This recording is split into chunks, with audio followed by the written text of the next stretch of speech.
Good morning, everyone. My name is Sarah Murphy, and I'm delighted to welcome you to National Air Mobility Summit. I'm Managing Director of iQuest and Business Post Live, and we're delighted to have partnered with Slándáil and the National Security Summit. We're looking at working with the National Security Summit going forward on programme of events, both live and digital.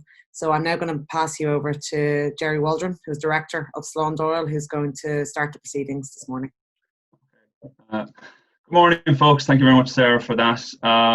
Delighted we could have you all here. We have, I think, approximately 200 people registered from around the world, a number of fantastic speakers as well from around the world. So we're joined today from the United States, both Fort Worth in Texas, from Georgia, from New York, with speakers from New Zealand and Hungary. And we have guests in the audience from Finland, Singapore, and numerous other countries, as well as dotted around the island of Ireland. I suppose just a brief background on why we're holding the event today.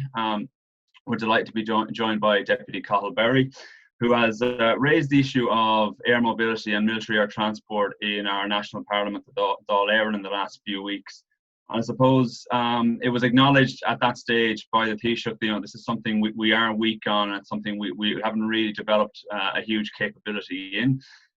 So he had asked the Defence Forces, or directed the Defence Forces, to carry out an assessment in this area, and we thought it would be timely to have a discussion both with Irish and international experts to try and outline what sort of capabilities Ireland might need and how we'd get there. So I'm delighted everyone was able to join us at short notice, and also quite delighted now we've a number of very senior figures from, I suppose, the Air Force community around the world, and both from academia and industry. So the running order for this morning is, I'm going to introduce shortly now Commandant Mark Hegarty, retired from the Irish Air Corps, who is Vice President Commercial at Genesis Aero. Genesis Aero is an aircraft leasing company. Mark has previously worked both as a pilot and as a senior leader in the Defence Forces, and he was also an analyst in the strategic planning branch, so he has a lot of experience in this area, and I'll let him elaborate more on that. Following Mark, we'll have Group Captain Stuart Brownlie will join us from New Zealand and the New Zealand Defence Force headquarters. And Stuart, again, has a huge amount of experience in this area, and I'll go into that before we introduce us. So I'll hand over to Mark right now, and we'll get the proceedings underway. Thank you all. Good morning, all. I'm delighted to be here. I'm just going to share my screen with you guys. So thanks a million for having me this morning. I'm delighted to speak to you on air mobility in the Irish context. In terms of where I'll begin by asking, we can move on, Jerry. I'll begin by asking what might be the right question. I'll move on to talk about air mobility, air power, and airlift as different concepts and how they interact, and that'll be quite short. And then I'll get into the meat of the discussion. What about the Irish context, and what about airlift options for the state? And we'll have time for questions at the end, which Jerry will ask, and international comparisons will follow throughout this morning. So I don't want to step on the toes of our colleagues as we move on. So in terms of asking the right questions, then, if we accept that the state has a primary responsibility to provide safety and security to, you can move on, Jerry. Sorry, to provide safety and security for its citizens, then the logical question from that is, well, what kind of world does the Irish state and its citizens have to deal with? And from that, then, what are the objectives of the state, and ultimately, how can the state be best prepared to deliver those objectives in the contemporary operating environment? So, in terms of the kind of world, then, it's been characterized variously by a range of academic speakers as a rapidly changing world of increased complexity, unpredictability, in which a thriving state can, in a matter of months or days, be transformed into an arena of conflict. It can become a victim of intervention and sink into a web of chaos and humanitarian catastrophe and civil war. And we've seen that in the last 20 years. It's a world that's characterized by the need to provide and be prepared for multiple eventualities in the name of defending the state and its interests, and at a moment's notice, to be responsive. And it's a world in which there's an increased grey zone bending the rules of warfare, and you could argue with increased importance in non-kinetic or political, diplomatic and economic tools, and therefore an increased need for clearly defined objectives and how we might go about those in the world. Given the expanding spectrum then between war and peace, it's arguable, and it has been very well argued, that the need for national defence is broader than just our territorial borders. It starts it starts worldwide in every home, and it's important that our international assessments of the future operational environment take that complexity in hand. So moving on then, what are the objectives? The objectives state are a myriad, and I've only selected a handful because we don't have time to go into the depths of it, and I'm sure Brendan and Ben later on will give us some really good insights into how they see the foreign policy perspective. But in terms of international peace, security, and economic development, Ireland is a key partner through participation in UN missions, and helps bridge the EU-UN divide as an advocate for centrality of the UN relationship in the EU global strategy. In terms of trade strategy, interestingly, as an island nation akin to our friends in New Zealand, high quality international connectivity is fundamental to our international competitiveness, our trading performance in goods and services, and our attractiveness as a location, both for foreign direct investment, FDI, and for tourism. So our trade strategy relies on maintaining and enhancing connectivity, and it's vital. That connectivity is vital to the lifeblood of the Irish economy, the export of goods and services.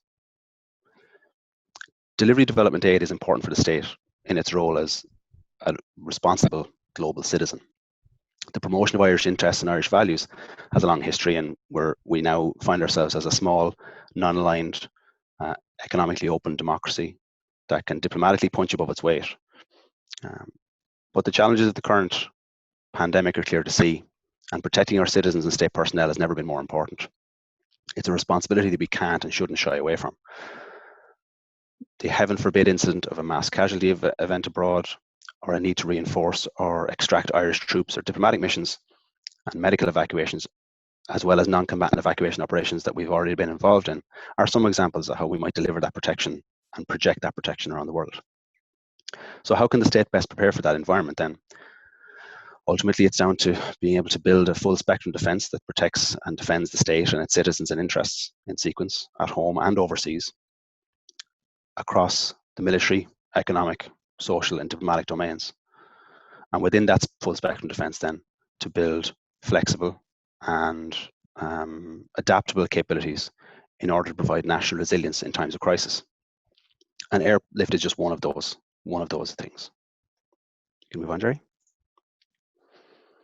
So I'll give you a very brief outline of air power, air mobility, and airlift.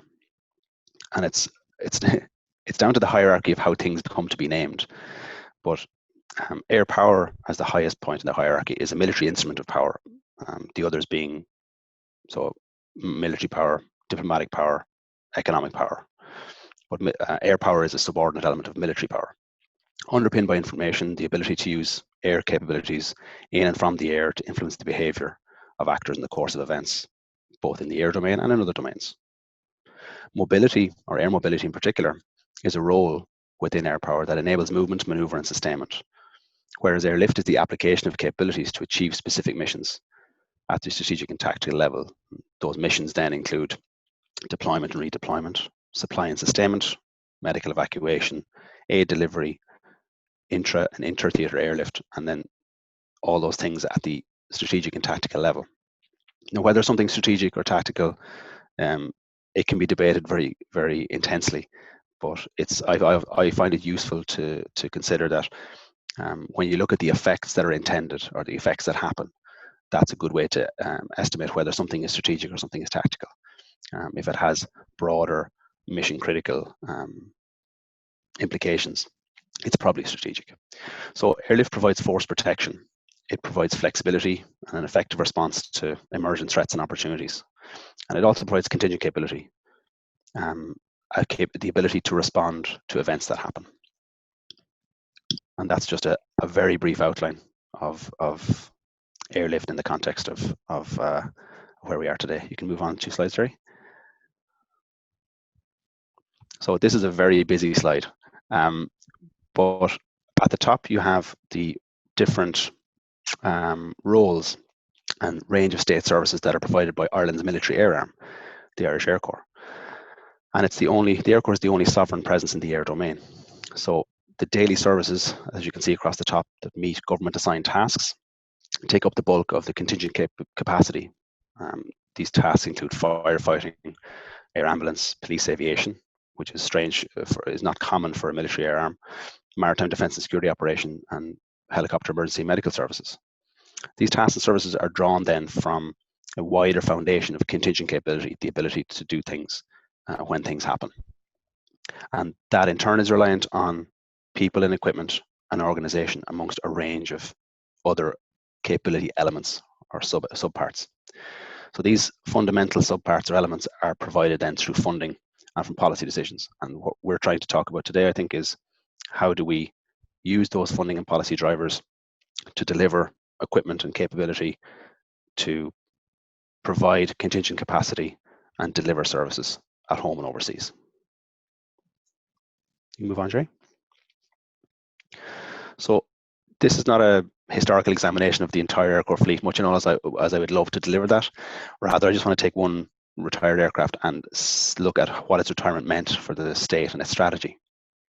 So in the absence of any long-range transport aircraft in the Air Corps inventory, in 1991, the Gulfstream 4 was purchased, and it was a strategic state asset.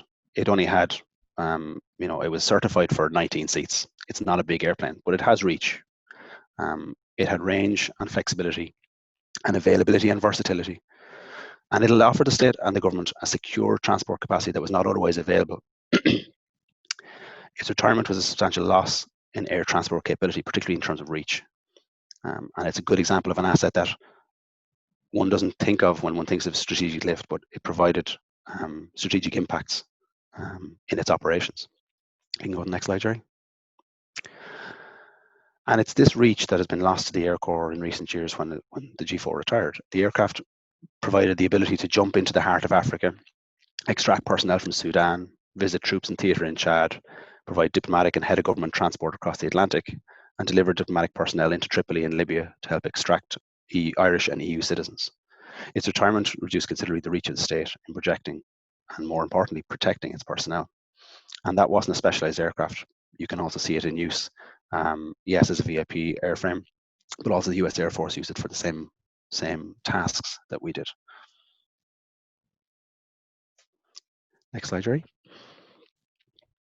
So to delve a little bit deeper in the Irish context, I just decided to take a quick case study in U4 Chad and RCA in 2008. And having served there myself on the initial mission, I'm quite familiar with the challenges that it posed.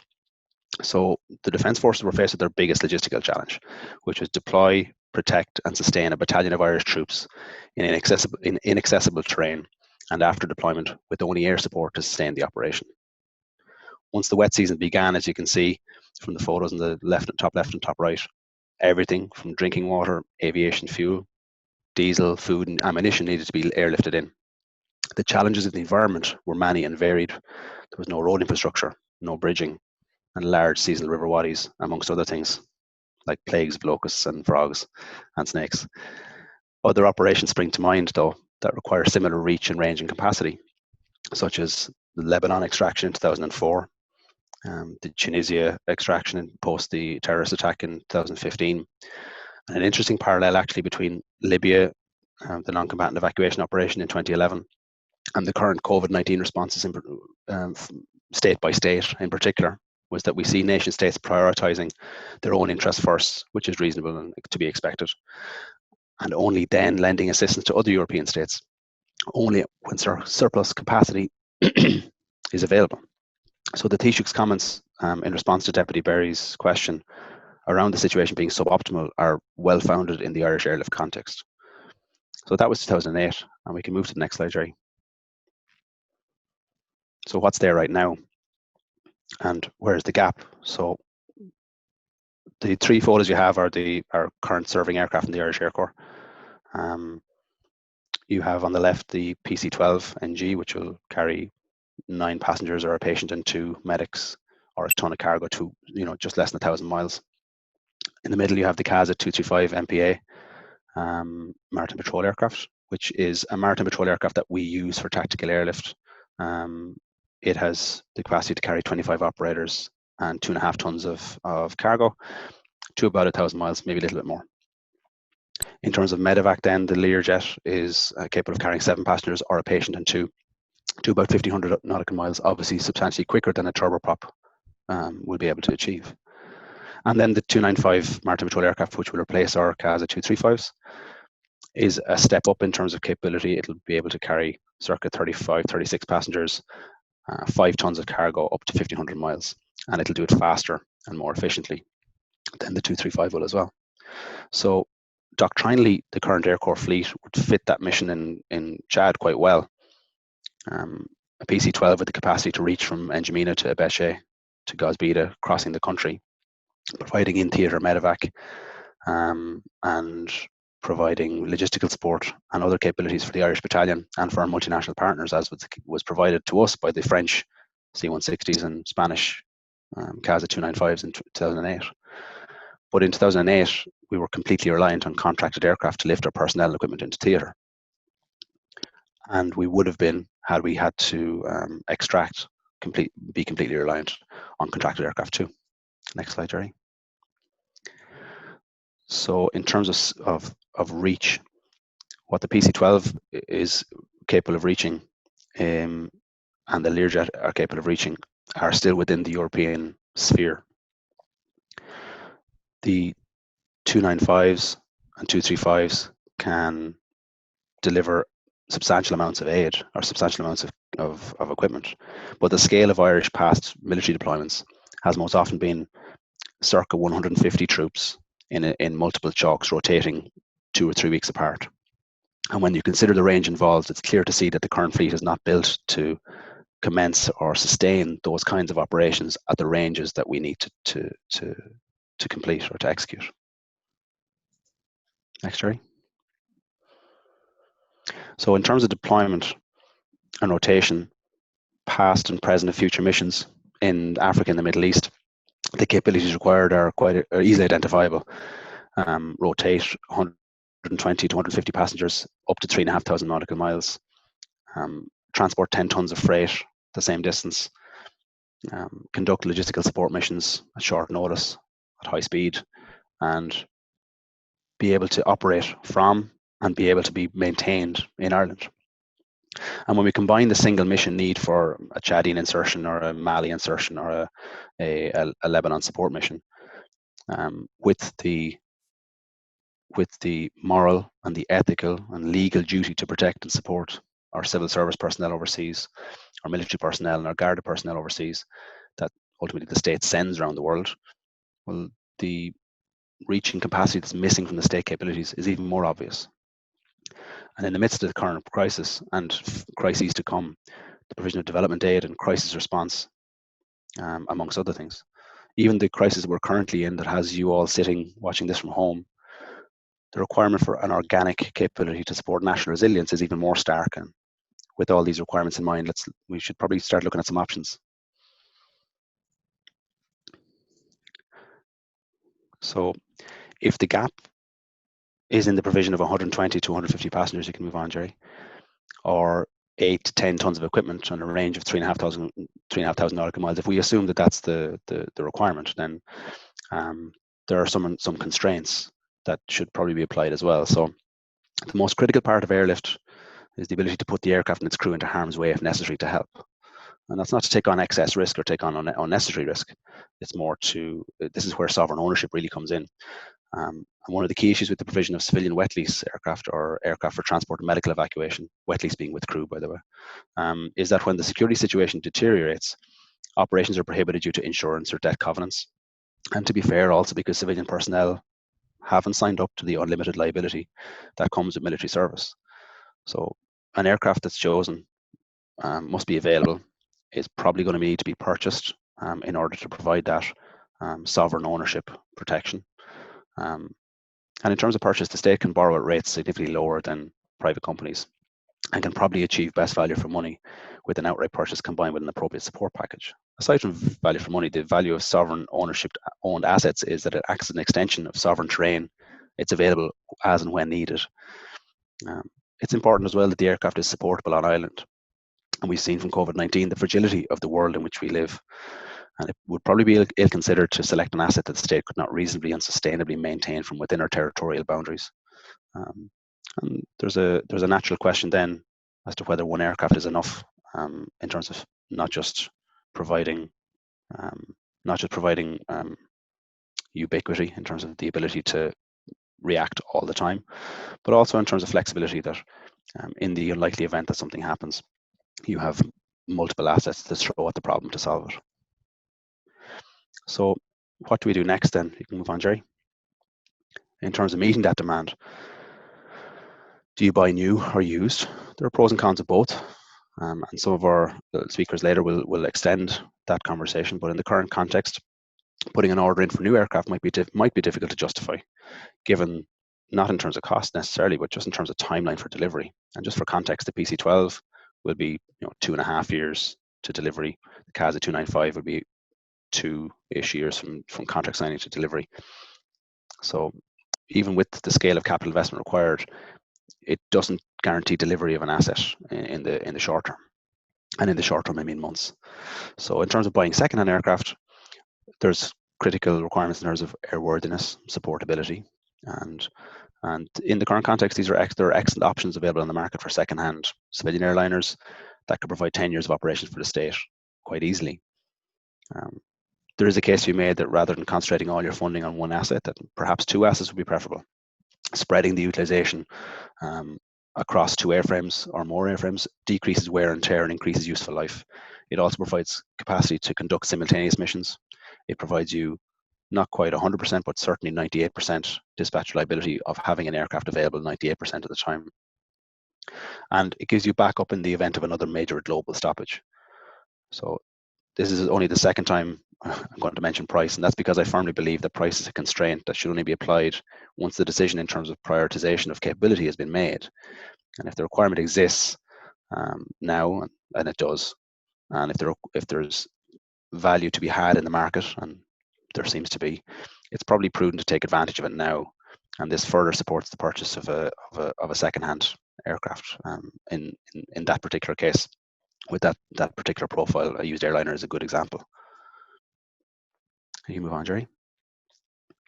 So, I mean, these are very basic assumptions, and in terms of configuration, there's many things you can do to aircraft. So this table is certainly not far from perfect, but it's a basic list of requirements, and there's a lot to be said when you look across the range, capacity, supportability, availability now and short term, and whether the technology has been proven or not.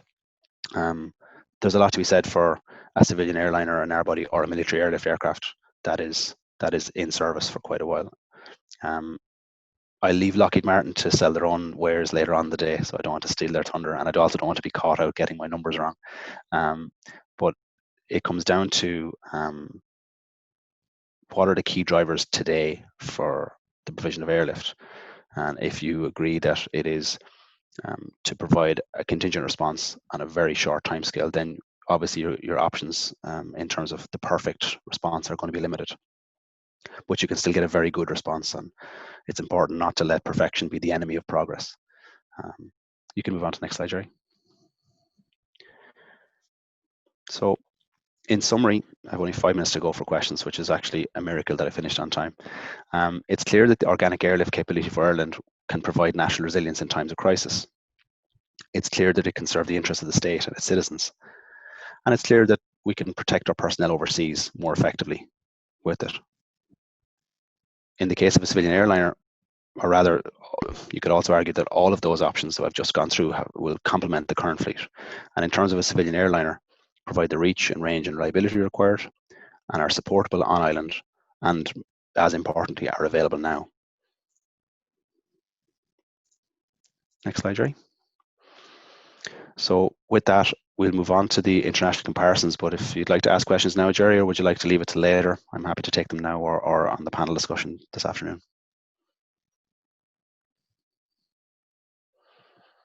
I think we'll throw it out to the audience. I forgot to mention at the start, folks, I'll just stop the share there, that there's a question and answer function along the bottom of your screens. So if anyone has questions now, For Mark, we'll let Group Captain Brownlie get ready for his presentation. We can take, okay, first question up is, will we be sharing the presentation?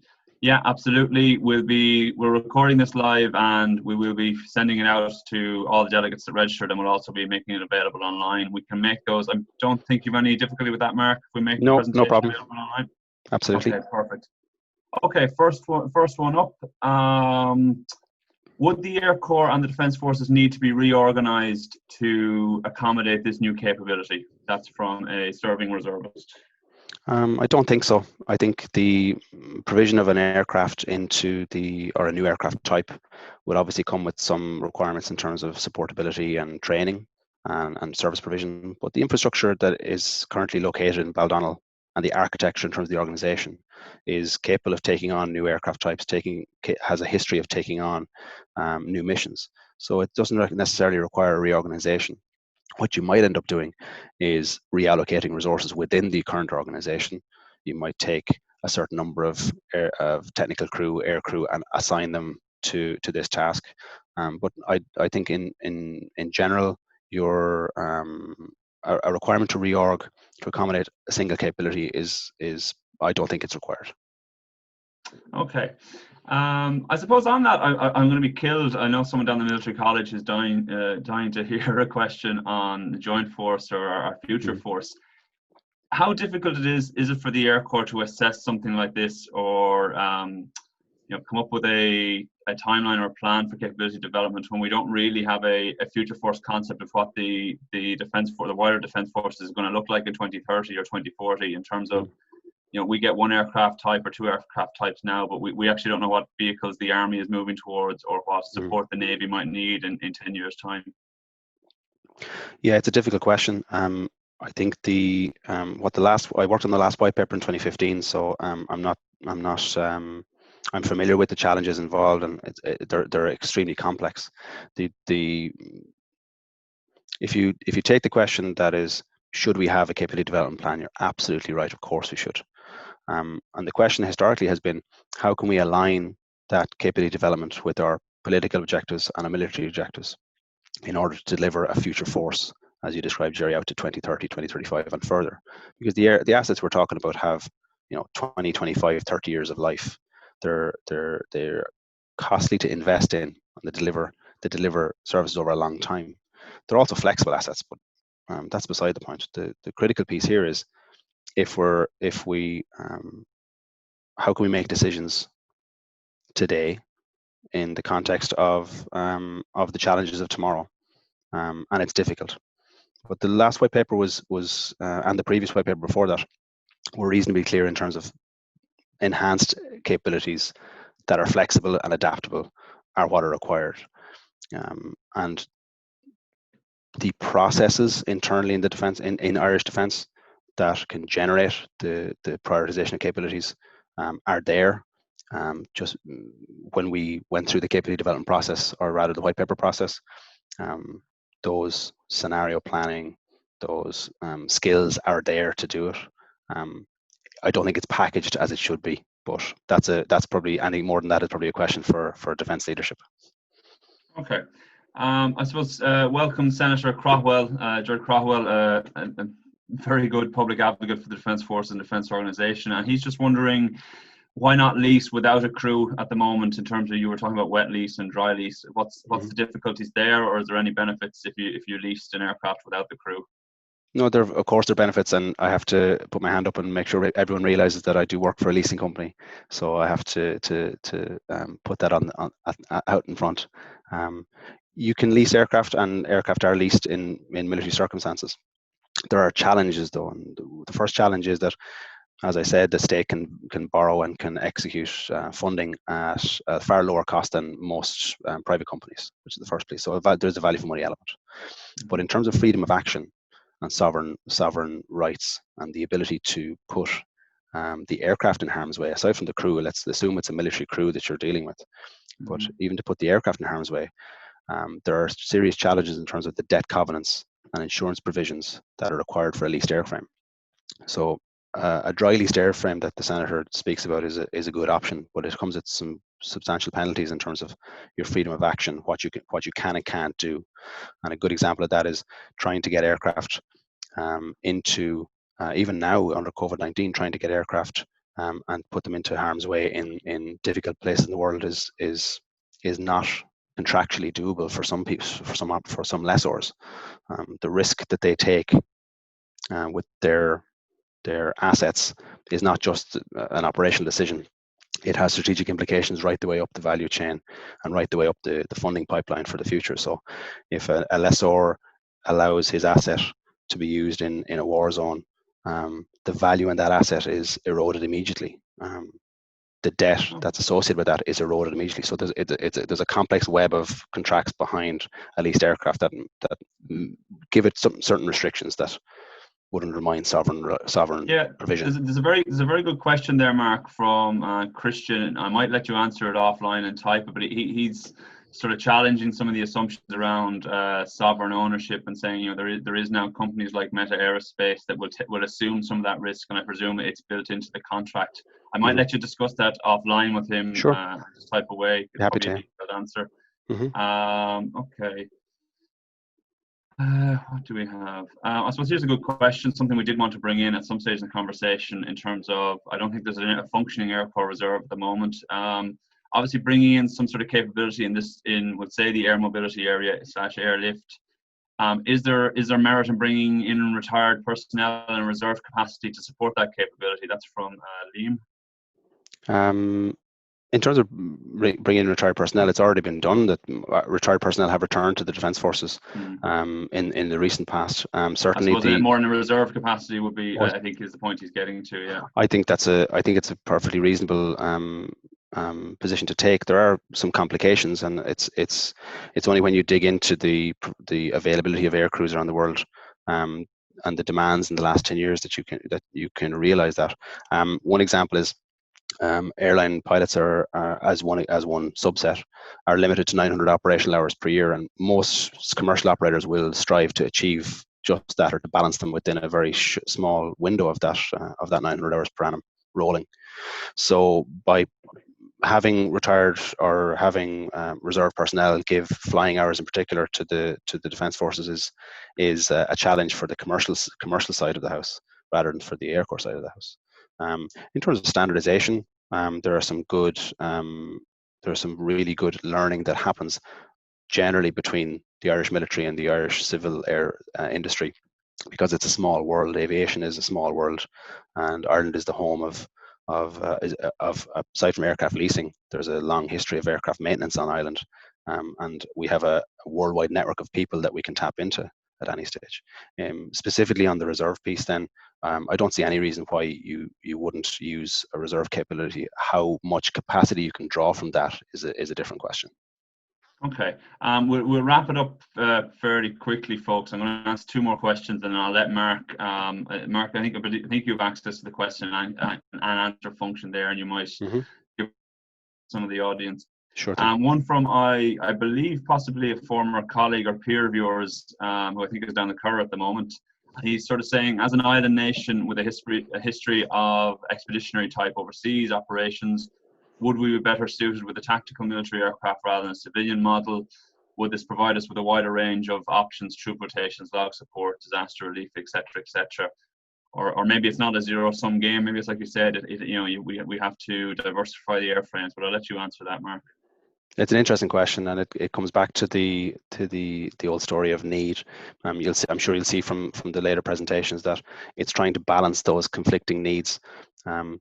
Chad is a good example where you needed all of the available options. You needed reach in terms of civilian airliners and speed.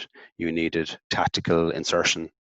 You needed rough field landing. All those sort of things are critically important, and there's a need for them all.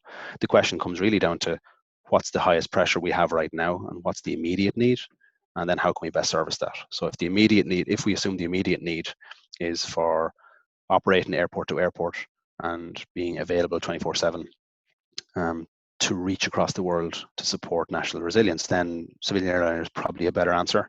But if you take that back to Chad and say, well, we can, in that circumstance, the tactical airlift might have been more useful at the time, but the mix in the fleet is what's important because it gives you flexibility and adaptability. So this is not I don't think it's airlift as a concept is a question that can be answered by one single aircraft type or one single way of doing business. It's far more complex than that. Okay. And I forgot to welcome at the start. I'd like to welcome, there's a number of members of the Defence Attaché community from London joining us this morning, and we have a question from the German Naval Attaché. I suppose he's asking, I'll change the question slightly. He's asking, is Ireland considering joining the multinational air transport unit in Germany? I suppose since you're retired the last year or two, I might change that to a historical context perhaps. Has the Air Corps given consideration to multinational units before? Either through EU, PFP, whatever organisations, has that been something that's been on the radar in Air Corps headquarters or Defence Force headquarters at any stage? And would you think that'd be beneficial? Well, I'll start with the last question. I think any partnership that Ireland would enter into would, I believe, be beneficial. The question, I suppose, is a complex foreign policy question in many ways. So I won't delve into the foreign policy implications of aligning with one particular unit or one particular set of operations than another. In terms of has Ireland previously considered it? I think it's always been the case that we didn't have anything to bring to the table ourselves. In terms of scale, that would be sufficient to warrant our entry into a sharing program. And this, do you think that's is it something for a sharing program? And again, I don't want to put you on the spot. Do you think we have to bring something to the table and not just a pot of cash, that we actually have to be bringing some sort of capability ourselves, whether it's small or not, is the question? I think it's important to have skin in the game when these things, and it's when the call goes out across Europe for airlift provision, whether that be tactical helicopters supports right up to commercial or rather long-range air transport, the people with the biggest or the most available assets are the guys who call the shots, and they're the guys who have the biggest levers diplomatically to use thereafter. So as a responsible global citizen, Ireland, I believe, as a personal belief, should be able to project and protect itself and its forces around the world. And throwing money at a problem on its own I don't believe is sufficient to warrant to generate that level of engagement internationally. And there's been good examples of that in sequence. There's been good examples of where Ireland has, decades and decades of UN military service, and that carries serious weight. When you put people in harm's way, you put kit in harm's way, that carries serious weight diplomatically. So I think an engagement at international transport units or the multinational transport unit is a very good, would be a great outcome. How you achieve that and whether it's right for us right now and whether we can deliver it immediately is another question. Yeah, I'll finish on this, and I'll if you don't have an answer, that's fine. I suppose we've just a question there from the audience as well. I mean, we have signed a defence memorandum of understanding with our nearest neighbour, United Kingdom. Has any consideration been given to how the Air Corps will work within that MOU? It would have been around your time in DFHQ. Was it something the Air Corps was interested in or had developed plans for, or are you aware of anything in that area? I'm not aware of anything on the airlift side, but there was many discussions and many fruitful discussions in terms of delivering of joint capabilities, or rather combined capabilities between the UK and Ireland, specifically around training provision. In our own case, there was there was and remains a need to accelerate training programs, and with the I know there were considerations of many, I suppose, security driven discussions, but I won't go into those. In terms of a lot of the discussions that I was a party to were provision of training programs, provision of sharing of information, and standardization, working together to be able to operate in theatre better together. And examples of that we've seen on not necessarily on the air side, but certainly with the UK and Ireland operating side by side in Mali in the past. Those sorts of conversations happen all the time, so my information is probably out of date at this stage. Okay, we'll finish up. I'm going to thanks very much for your contribution, Mark, and I just direct you to the Q&A pop-up box there. If you're able to answer any of our audience's questions, that'd be fantastic. And I will just get Group Captain Brownlie's presentation ready. Okay.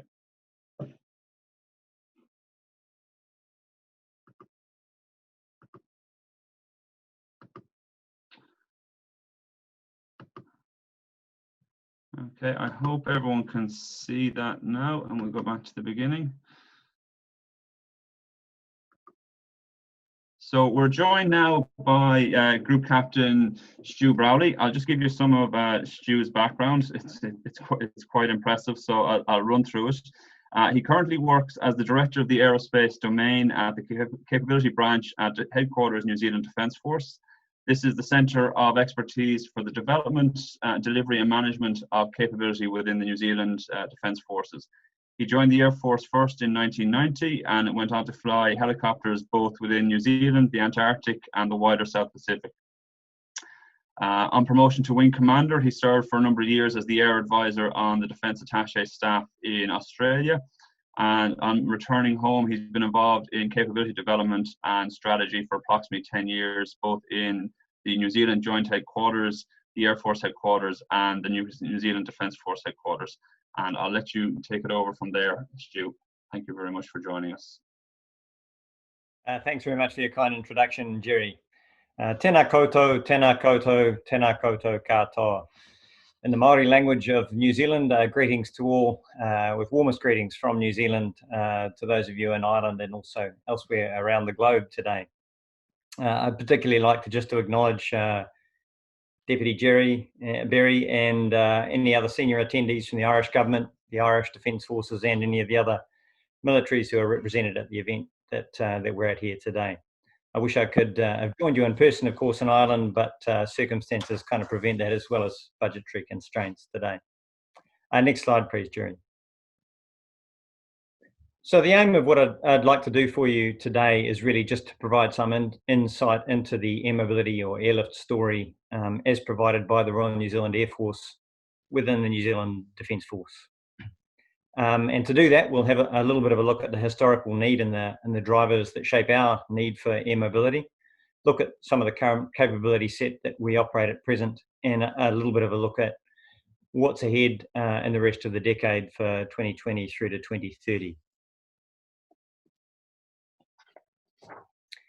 And so when we're looking at the need for us for air mobility, it only takes a bit of a glance at the map on the image there to understand that geography is a really key factor that shapes all of our military forces. We are a maritime country in a maritime hemisphere. If you look at that map and take away some of the coloured lines and so on that are there, you'll see that we sit pretty much surrounded by ocean, with the Pacific, the Tasman Sea and the Southern Ocean, with very little landmass of any substance or size apart from Australia and Antarctica. Quite different to if you were to imagine the hemisphere for those of you in Europe. And hence, for us, any international operation or activity that we conduct is, by its very nature, is expeditionary. So we have to get to places. So that drives us towards airlift and also to sea lift as well. But air mobility in particular does give us a reach with a rapid and very agile response, which can be adapted to what the circumstance provides. And our responsibilities stretch right from the Ross Dependency, which New Zealand has in the Antarctic, right up to the equator, including the New Zealand realm states of Tokelau, the Cook Islands and Niue in the Southwest Pacific. Within that, you see the light blue lines circled around New Zealand there represents our exclusive economic zone, which is one of the largest in the world. And by the same token, going out further afield there, you see the initial red outline, which is our search and rescue region, which again is one of the largest in the world. The pocket of red up to the north there is Fiji's search and rescue region, which they have responsibility for. But very often, because of the assets that we're able to assist with, we contribute and help Fiji with any search and rescue activity that sometimes occurs up there. And of course, a lot of what takes place within there is the responsibility of our maritime surveillance aircraft rather than air transport. But nonetheless, the context is evident from the way that we're part of the Pacific Ocean. We have a lot of neighbours, including Australia and those South Pacific islands. And the tasks that we have can vary from routine to urgent, as noted on the slide there with the various options. But the common thread is that we have an imperative to move, whether that be military forces or civilian personnel or cargo. Next slide, please, Jerry. So by way of context, if we take that search and rescue region that we saw on the previous slide and flip it around and put it into perhaps for most of you, your part of the world, you can see that that search and rescue region equivalent would go from the North Pole down into Central Africa, and probably if you shifted it around, reach right across into the Middle East. For us, that scale means, our nearest neighbour is the equivalent of a flight from Dublin to about Tunisia, with 22,000 kilometres from Auckland to Sydney, Australia, as our closest routine destination that we operate to. And if we go out into our near region in the Pacific, Samoa or the Cook Islands is more like 3,000 kilometres away for us. So you get some sense of the distance that we have to deal with as a matter of routine for what we do. And of course, that need stretches back in time to when we had to make those types of journeys throughout World War II during the war in the Pacific, and onwards from the 1950s through to today. Next slide, please, Jerry. So the next graphic doesn't contain a lot of detail, but it does just give you a bit of a sense of some of the current and recent missions that New Zealand is involved with, which are beyond our near region. So the markers show how New Zealand Defence Force global operations can sometimes be. From Antarctica, as noted, down in pin 2 there, and in East Timor, or Timor-Leste, number 9, just above Australia. So back in the early 2000s, there was a significant amount of activity by the New Zealand Defence Force in partnership with Australia and a number of other nations, when we had a huge contribution of particularly land forces, but also helicopter assets and maritime assets up to support that country with its security requirements as it commenced in its pathway as a country following its early independence. In addition to that, a number of other UN and other missions that New Zealand supported in recent times. We've had land forces operating in Iraq in a build partner capacity as they seek to train Iraqi security forces following the rise of ISIS in recent times, and those forces have only just completed there. There are numerous others, but some in common with Ireland, even, as we've had forces in UNSO in Israel and Lebanon for many, many years now. We have folk in South Sudan, and we've had a long-standing contribution of a small force of about 27 within the multinational force and observers on the Sinai Peninsula, who have been there since 1982. Now, not all of those missions are supported by our organic air transport or airlift capability to rotate troops and shift items around. Some of them are only small, with 2 or 3 people, and we rely on partnerships that we have with other nations, airlift arrangements, and also even with civilian air transport where appropriate to enable some of those activities. So not everything that we do is enabled by our own air mobility, but we have various options, and it's great to be able to call on what we do have to support those when needed. Next slide, please. And so this slide demonstrates certainly the diversity of tasks that we can get involved on. And that's part of the challenge for our circumstance, is the diversity that's required. Right from rough coral strips in the South Pacific, long-range flights down to Antarctica, landing on the ice, and tactical missions throughout operations in theatres all around the world. So the C-130 in particular is a really versatile aircraft that enables us to do that, because the government expects a high level of utility, both in the military role and also supporting civilian tasks, which can be seen throughout these images, such as the tactical flying that we see in Afghanistan there, and the airdropping role, which Kourousis is an area just in the top of the South Island of New Zealand. And in 2016, a major earthquake cut off all the road access to there for days or even weeks. And the role of the Air Force with air mobility was well to the fore, both with helicopters and with airdrop capability, to support the people who are cut off in that region for quite some time. Next slide, please. So in terms of the current air mobility fleet we have, the main fixed-wing transport is shown, and of course these are also supported by, on a smaller scale, by our NH90 helicopters, which carry quite a sizable load over short range, and King Air 350 fixed-wing aircraft that can enable small tasks from time to time. But certainly most of you will be familiar with the C-130H, which we've been operating since 1965, when we got 3 of the earliest of those aircraft off the production line. They're really good for us. They carry bulky items. They can operate as short, rough strips. They're easy to load and unload via the rear ramp. And of course, there's a big community to support the aircraft in operation. For us, we had a major life extension to that aircraft from the late 2000s through to 2015, where we upgraded all the avionics and communication systems in the aircraft. It's fully fitted out now with a modern glass cockpit, and there you wouldn't recognize it from a traditional C-130H, as well as some structural work, which has enabled the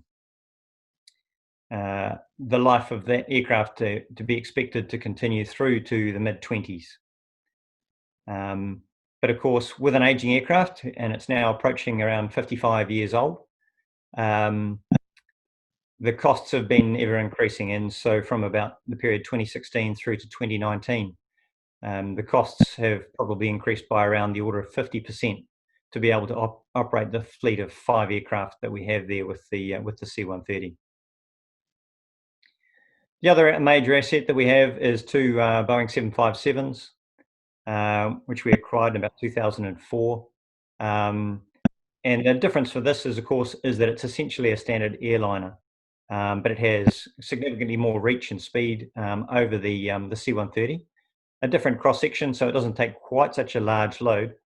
But in the later on in the 2000s, one of the major pieces of work we did with this was carry out a modification where, in fact, on the other side of the aircraft from this image, there's a large cargo hatch installed, which enables cargo pallets to be placed into the aircraft, and in fact, it can be configured to take a fully palletized load. So floor strengthening was conducted to help enable that. And the great versatility of that aircraft now is that it can be configured with multiple options in terms of cargo and passenger configurations, depending on what the requirement of the mission is. And it can also take in the forward area there a VIP fit out to enable government tasking when that's required also. So a really useful capability for us, and projected to go through to later on this decade, before it finishes its service with the Air Force and the Defence Force. Next slide, thanks. So then, as those aircraft age and certainly approach the end of their life in the coming period, the key policy drivers for New Zealand that shape our approach to air mobility and those particular assets and capabilities are the Strategic Defence Policy Statement of 2018. And this pretty much takes the role for us of a defence white paper, the last one of which we had was 2016. But the policy statement in particular raises the priority on our ability to operate in the South Pacific in much the same way as the government would expect us to do within New Zealand's territory, the Southern Ocean and the Antarctic. This is also highlighted by the Foreign Affairs and government's strategy around a reset of our approach to the Pacific, whereby the New Zealand government's established a commitment to build deeper partnerships with those Pacific Island countries. So there's a real focus on that. And for government, for the Defence Force, there's a particular focus on being able to provide value to the community, the nation, and the world. And all of our capabilities are aligned both in the military role and as well as getting the value that we can in the civilian tasks that come out of that. So that may mean contributions to flood relief, earthquake relief, right through to the other spectrum of where we contribute to global operations as part of our support to a rules-based order. And so the government elects, of course, from time to time, to contribute as it sees appropriate with the appropriate force and circumstances right throughout the globe, as well as within our near region. Climate change is obviously topical, and that shapes our contributions, and not so much our contributions, but our capability set. And this is all outlined in the Defence Capability Plan, which was just published last year. And within that plan, it notes that preserving the tactical airlift capability, a la the C-130, is the plan's highest current priority.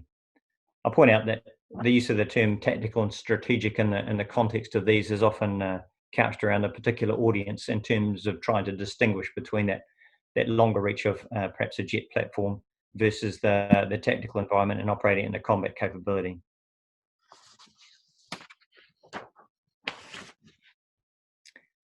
So with those policy drivers steering what's required, and in fact looking back, our air mobility requirements have not substantially shifted over the past few decades. The geographic need for New Zealand to operate at distance hasn't changed, and the desire of the government to be able to achieve that with an air mobility asset or assets certainly endures. 7 aircraft for us has historically provided a broad useful mix in order to be able to deliver the NZDF outputs that we've needed. But of course, even within that, there is a balance to be struck between having a mixed fleet versus the capabilities that you achieve. Because if you have every single capability, then having multiple different aircraft types becomes more difficult to manage. And certainly the Boeing 757 and C-130 mix that we have at the moment has proven to be a good mix for us. So in looking at the tactical lift, or like the C-130 type role and what that might be replaced with, planning was or considerations were made around whether the options might be a lighter lift aircraft, a 235 or a 295, through that medium-sized bracket such as the Herc, and through to larger aircraft types such as the A400. But overall, a medium-sized aircraft was assessed as providing the best ability to meet New Zealand's diverse needs that we have, because of course you're balancing up a number of factors such as the cost, both in terms of capital to acquire the asset, as well as the operating costs that you'll be taking on. The number of airframes in terms of balancing off the physical size and capacity of an aircraft versus how many you can afford to acquire, and so therefore the concurrency that you can achieve by having multiple tasks underway at any given time. So balancing up those physical loads and total capacity, and of course the range that you need to operate over. So there's no particular mandate for us in the coming period to acquire substantially new roles within the air mobility sphere, but essentially something of the similar ilk, albeit with some broadening the utility where we can, and with the performance improvements that are going to come with a modern aircraft system and operating in a modern combat environment. And for the Boeing 757, that'll be looked at later this decade. Next slide, please, Jerry.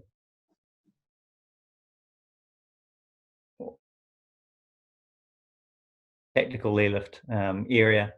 The key contenders that stand out in that size bracket become the KC-390 and the Hercules C-130J. So, as most of you will be aware, the KC-390 obviously still in an early stage of its lifespan, with only the one operator on the cards at present or at the time of assessment. And if we were to take an aircraft such as that on, then we'd be a lead customer beyond Brazil. And some of the other elements in terms of mission capabilities, support, training, etc., are still early in their lifespan and are not yet proven. The C-130J, though, multiple customers operating globally, and a pathway of orders apparent into the future, with a wide range of proven capabilities and upgrade paths that are laid out, and likely over the near term and over the life of the asset, we're one to acquire these. And so those are sort of the two contenders that appeared on the horizon in terms of a medium airlift capability. Next slide, please. So on this slide, just outlines some of the key acquisition principles that the Defence Force tries to operate to where practicable. We have a system through government where you have multiple passes to take the initial business case or indicative, a detailed business case, and then an implementation business case to government in various stages as projects get refined, requirements get resolved, and also the market is tested to see what's available and possible. But in terms of assessing non-developmental, trying to avoid the leading edge of technology, in a similar vein to Ireland, we're not a large defence force with only about 12,000 military personnel or personnel in total, an air force of only about 2,500. Interoperability in that regard is key, because when we elect to participate in those global activities where appropriate, then it's good to be able to work alongside partners and be able to have common systems, training, support, and other aspects like that, which are easy to leverage and to be able to support the capability that we operate. Again, coming back to that community nation world and that ability to respond quickly and with agility, we need some broad utility. So having really bespoke and narrowly constrained assets and capabilities is not helpful to us. So being able to reconfigure and do a number of different tasks is helpful. Proven track record in a similar vein. And of course, important not to focus solely on the platform itself, but on the ability to operate it. So that comes down to the supply lines, the logistic support arrangements that exist, and being confident in the fact that as a defence force, we can take an asset and operate it on a sustainable basis in terms of both cost and also certainty and surety of supply, and having assets on the line so that we can fly and operate. Next slide, thanks. And so for the future air mobility projects, so for the tactical aircraft, the Hercules, in June of last year, the government announced that it was looking to replace the H model Hercules and decided to seek offers around the C-130J with either 4 or 5 aircraft, and to pursue that through a foreign military sales inquiry to see what that might look like. And it was heartening to see in the very recent budget the government did announce contingency funding towards a replacement aircraft for the Hercules. And so at present we await a final cabinet decision to confirm the C-130J as the option for New Zealand, and if so, then and how many aircraft we'd acquire, whether that be 4 or 5. If the government elects to proceed with that, then 2023 to 2025 will be the period when we'll transition to operate the J model Herc and look to withdraw the H model from service. On the strategic or jet aircraft side of things, we have some time yet. So in the mid-2020s, we'll be looking to take some decisions to government for them to consider the future of that capability to replace the Boeing 757 fleet, which should be able to operate late into the decade.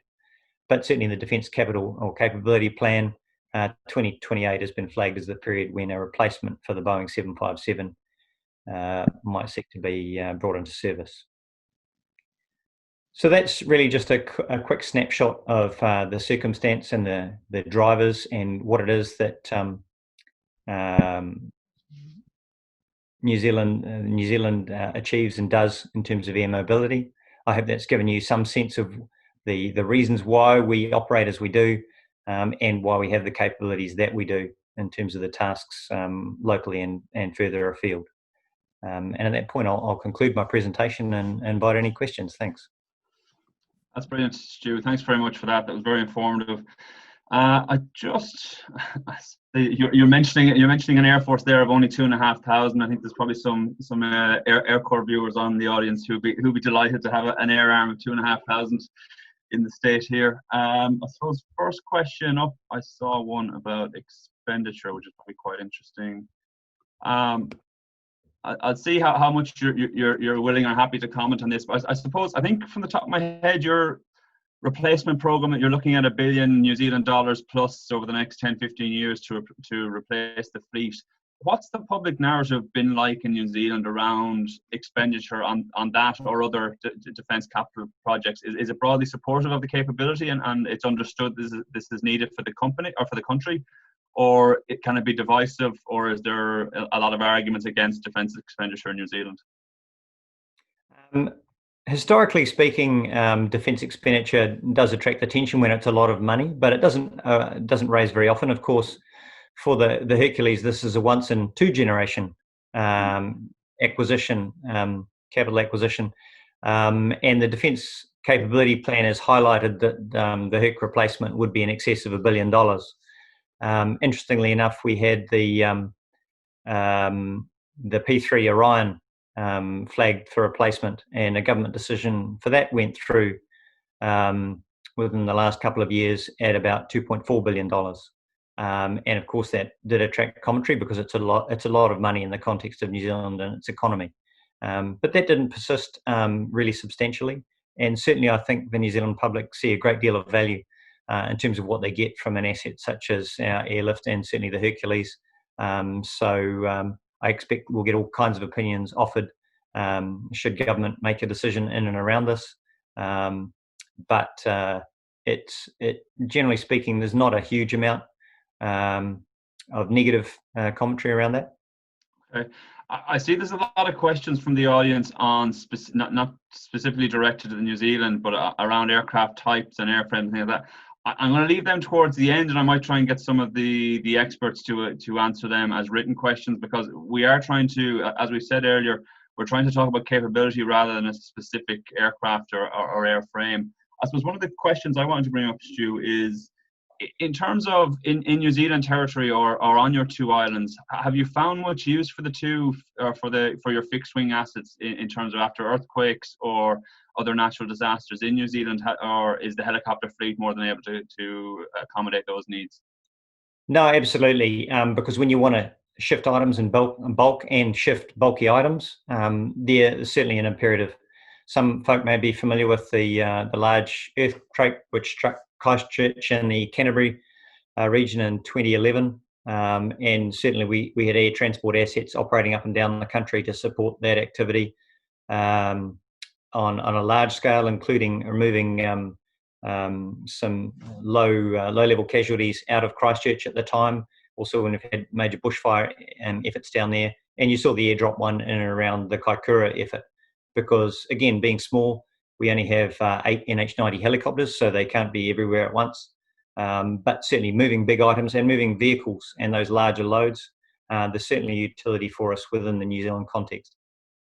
Okay, I have Brigadier General retired Paul Fry, former commanding or general officer commanding of our Air Corps here. Just thanked you for your presentation. He just wanted to ask whether the Boeing 757s you have, are they also used for VIP transport or government tasks or perhaps Ministry of Foreign Affairs tasks such as trade delegations? Yes, they are. It's not uncommon for certainly every year for perhaps the Prime Minister or Minister of Foreign Affairs to make a substantial visit into the Pacific, and they'll often take other elements of government and or trade that they deem appropriate and that will accompany government officials on those types of visits. But they've also been used further afield as well. Okay, fantastic. And I suppose you've mentioned partnerships and your interoperability with your allies. Obviously, you have long-standing defence arrangements with Australia and I think smaller arrangements perhaps with Singapore and some other Southeast Asian countries. In terms of airlift, how does that pan out? I mean, is there any sharing arrangements in the Southeast Pacific, or is there any ability to draw on Australian assets or Singaporean assets when you need them? Yes, certainly. We do make those kind of arrangements, particularly with Australia, because certainly up to date we've almost had complementary sets in some ways, because until such time as they've had their KC-30s come online in the past few years, they haven't had a large passenger aircraft. They can take large numbers of passengers with C-17 or Hercules, but obviously they have often a more tactical role at times. And so we've been able to provide the Boeing 757 to assist them when it's a predominantly passenger focused task. And by the same token, we've been able to make use of their C-17. For example, lifting an NH-90 up to Fiji when we went up to Cyclone Windstone relief in 2015.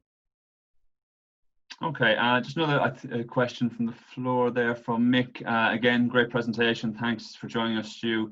I suppose he's looking for your thoughts on balancing the fleet. If we're looking for, fixed wing airlift, what are your thoughts on the right balance between the civilian type airliner and the tactical aircraft? I mean, is there a happy medium to be achieved by small nations such as us?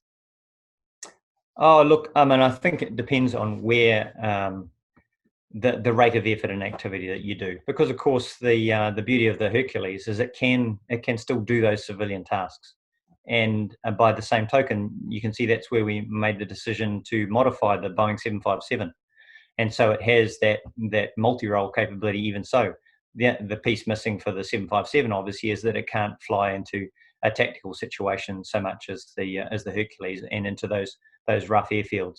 And we have taken the Boeing down to Antarctica, and we do operate it down there. Look, I think it's going to be always going to be a difficult decision and a real blend of what's appropriate. But the key thing, I think, is that you get that broad utility, and so you have the agility to shift back and forth where you can. But by the same token, we have 2 Boeing 757s, but that's a pretty small gene pool in terms of, if you have one out on maintenance, on a scheduled maintenance, and the other one happens to go unserviceable, then you have none. And that can happen, of course. That's part of the risk that you take by having a fleet that small. And so having the operational arm being slightly bigger with 5 aircraft as we have now, then of course, the operational imperative is often much higher than it is to do those other more benign environment tasks.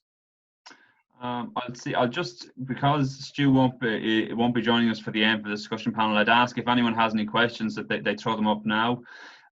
Just one from Rob here.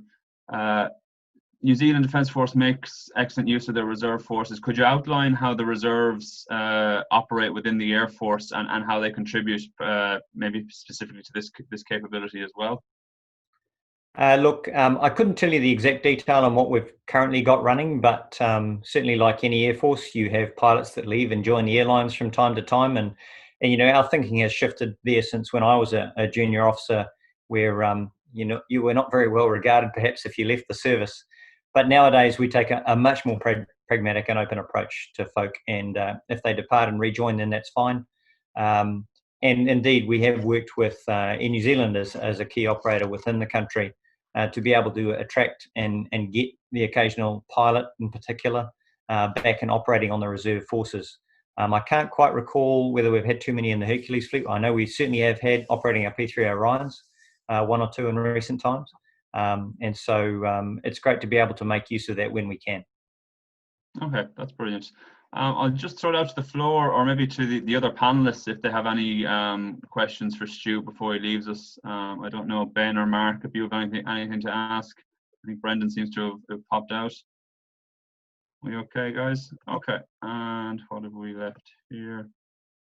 Risky. And okay, I think that's it for you, Stu. Thanks very much for your presentation. I hope you can join us for a little while longer, but if you don't, I'd just like to say on behalf of myself, obviously, and the rest of the panelists, it was a pleasure to listen to you, and thanks very much for joining us. Okay. Hey, look, thanks very much, Jerry. It's been a pleasure to join you, and I've really enjoyed it, and I trust that it's a really good conversation that you have to help enable your discussion over there. Okay, thanks very much, Stu. Okay, now, folks, I'm going to bring up Major General retired Richard Johnston of the US Air Force and currently of Lockheed Martin. He's going to make a sponsored presentation on an aircraft that we've spoke a lot about this morning, and which, when you talk about tactical airlift or airlift, it is never far from people's minds. So I'll just bring you in there, Rich, and we'll get your presentation up. Okay. Can you hear me okay? Yeah, we can hear you fine. Good.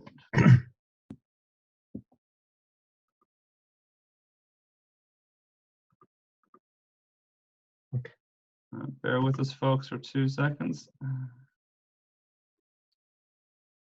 I do want to say thank you for all those that dialed in. I know these are trying times. I've been telecommuting for the last few months.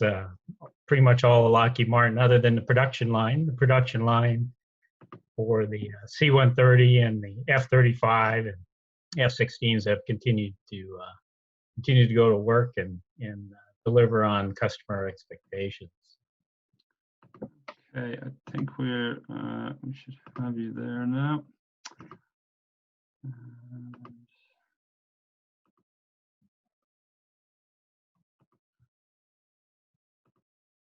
Okay, I think we're good to go there. So ready when you are, sir. Okay, no, that's good. Thanks, Jerry. I appreciate it. And like I said, why don't we just jump right to the video to help wake some of you up, perhaps, Wake some of you up, yeah. A little motivation thing. I'm in Marietta, Georgia, just north of them. Okay, just right where the plant is. We'll just make sure the sound is going to come up on that. Yeah, perfect. All right. Here we go.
Thanks, Jerry. I suppose I should jump in, sir, just for anyone who's not aware of your bio. We had made it available online that you're a former command pilot with I think nearly 4,500 hours of flight time on various airframes, including the Hercules.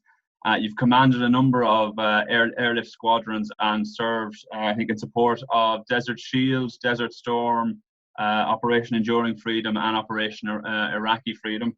And then just in terms of management, leadership and capability development, you've served for over 18 years, accumulating in an appointment as Undersecretary of the Air Force. And obviously you've moved now as Director of Air Mobility International Campaigns to Lockheed Martin. So that's the General's background. I think a man we can all agree knows what he's talking about, and I'm looking forward to this presentation. Thanks, Jerry. Yeah, I really have enjoyed flying the Mighty Herc, and I do have I was a KC-10 squadron commander, so I have a little bit of a understanding of the tanker mission, which, of course, the C-130, the KC-130J variant does do that. So anyway, I'll jump right into it, and we'll get on with the presentation. Next slide there, yeah. Jerry. A little bit of technical. I thought about putting up the LM100J when it did the loop there at Farnborough. I don't know, if you haven't seen it, it's worth webbing up. Yeah, it's pretty amazing. For those, when you look at it, it's all about angles. In reality, it was about 140 degrees of bank, and the aircraft never got slower than 140 knots, so it was well above stall speed. So I don't recommend that for the average pilot. Okay, I'm just going to close your presentation and open it again, sir. I'm having a bit of difficulty here. That's just fine. And I'll keep talking while you're doing that. Do please. So, thank you. Yeah. So yeah, of course, the C-130 it's been around for about 65 years, and there's around 70 countries that are flying different variants of it. And of course, there is the commercial variant, the L100. And we have since produced the LM100J, and I got a slide on that. So I got several slides, and I'll click through them rather quickly, and you'll be able to look at those slides later if you're so inclined. Should be good to go there now again. All right.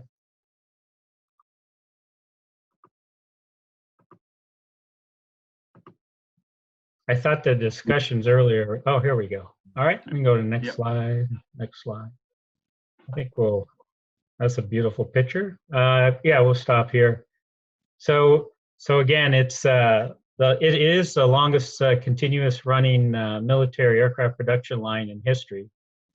So it's been around a while, and we've continued to update the aircraft, obviously, and the one that the New Zealand is looking at to purchase, waiting for the cabinet decision, is the most advanced one with the Block 8.1 variant on it. And you can see the different variants at the bottom of the screen there. Next slide. So I do want to highlight it. You know, a lot of if you're purchasing an aircraft, you know, you want to minimize your risks. And one of the risks is it a proven, capable aircraft. And with over 2 million flight hours, just on the C-130J, it obviously demonstrates its ability to do many of the things that all of us want it to do. It also has, because of its speed, it's not real fast like a jetliner, of course, but it is faster than the C-130H, and I'll talk a little bit more about that. So it does give you some of that strategic, at least distance and certainly cargo capability. So it is proven. It's proven all over the world. It certainly can land on frozen runways, in Greenland, Antarctica. It's flown all over the Middle East. Of course, its ability to land on unprepared airfields in Africa, as for example, and as well as the Indian Air Force landing at the highest runway in the world, over 16,000 feet. Next slide. This is just a comparison. On the left of the slide is the C-130J numbers, and then the total program on the right. So, as I mentioned, 2 million flight hours. We've delivered over 450 aircraft. The U.S. government purchased over 80 aircraft a few years ago, and they just within last year they purchased another 50. Certainly, you know, the U.S. government believes in it. There's 24 different operators. There's 20 countries. We're about ready to hit 23 countries that have purchased the C-130J. You can see the different variants and missions that it does there, and I'll have a slide on that later. Next slide, please. Just FYI, for your information, the LM100J was certified on November 15th of last year. You know, it's the L100, which it is replacing. It was produced in the early 60s to the early 1990s, and that aircraft has proven very reliable and capable. A lot of missions flown in support of course, firefighting, UN missions all over the world, especially in the Africa region. There's probably only about 50 of them. Those operators of those aircraft said, "Hey, we need to replace it." And the only thing to replace the L100 is another Herc. So we went into development at our own expense and started designing and building this aircraft. There are some variant differences to the aircraft. Obviously, it doesn't need any armor on the aircraft or any military type radios and capability on it. Next slide, please. There is a company, Palace Aviation, out of Fort Worth, Texas. They're taking delivery this year, and they'll be operating the LM100J. So we are in the early stages of delivering and working orders with different customers. On here, you see these different flags. These are C-130J operators, and obviously you add them up. There's about 20, and with New Zealand and a couple other countries, as I mentioned, we'll be up to about 23, and the interest is very high in the C-130J, especially now. We're engaging with multiple different countries throughout the world. You can see there, France has taken delivery of all 4 of their aircraft. Of their C-130Js. They have a fleet of C-130Hs that they're doing an assessment to determine what that mix will be with their A400s. And then Germany will be taking delivery this year of their first C-130J. Next slide, please. I put this slide in here.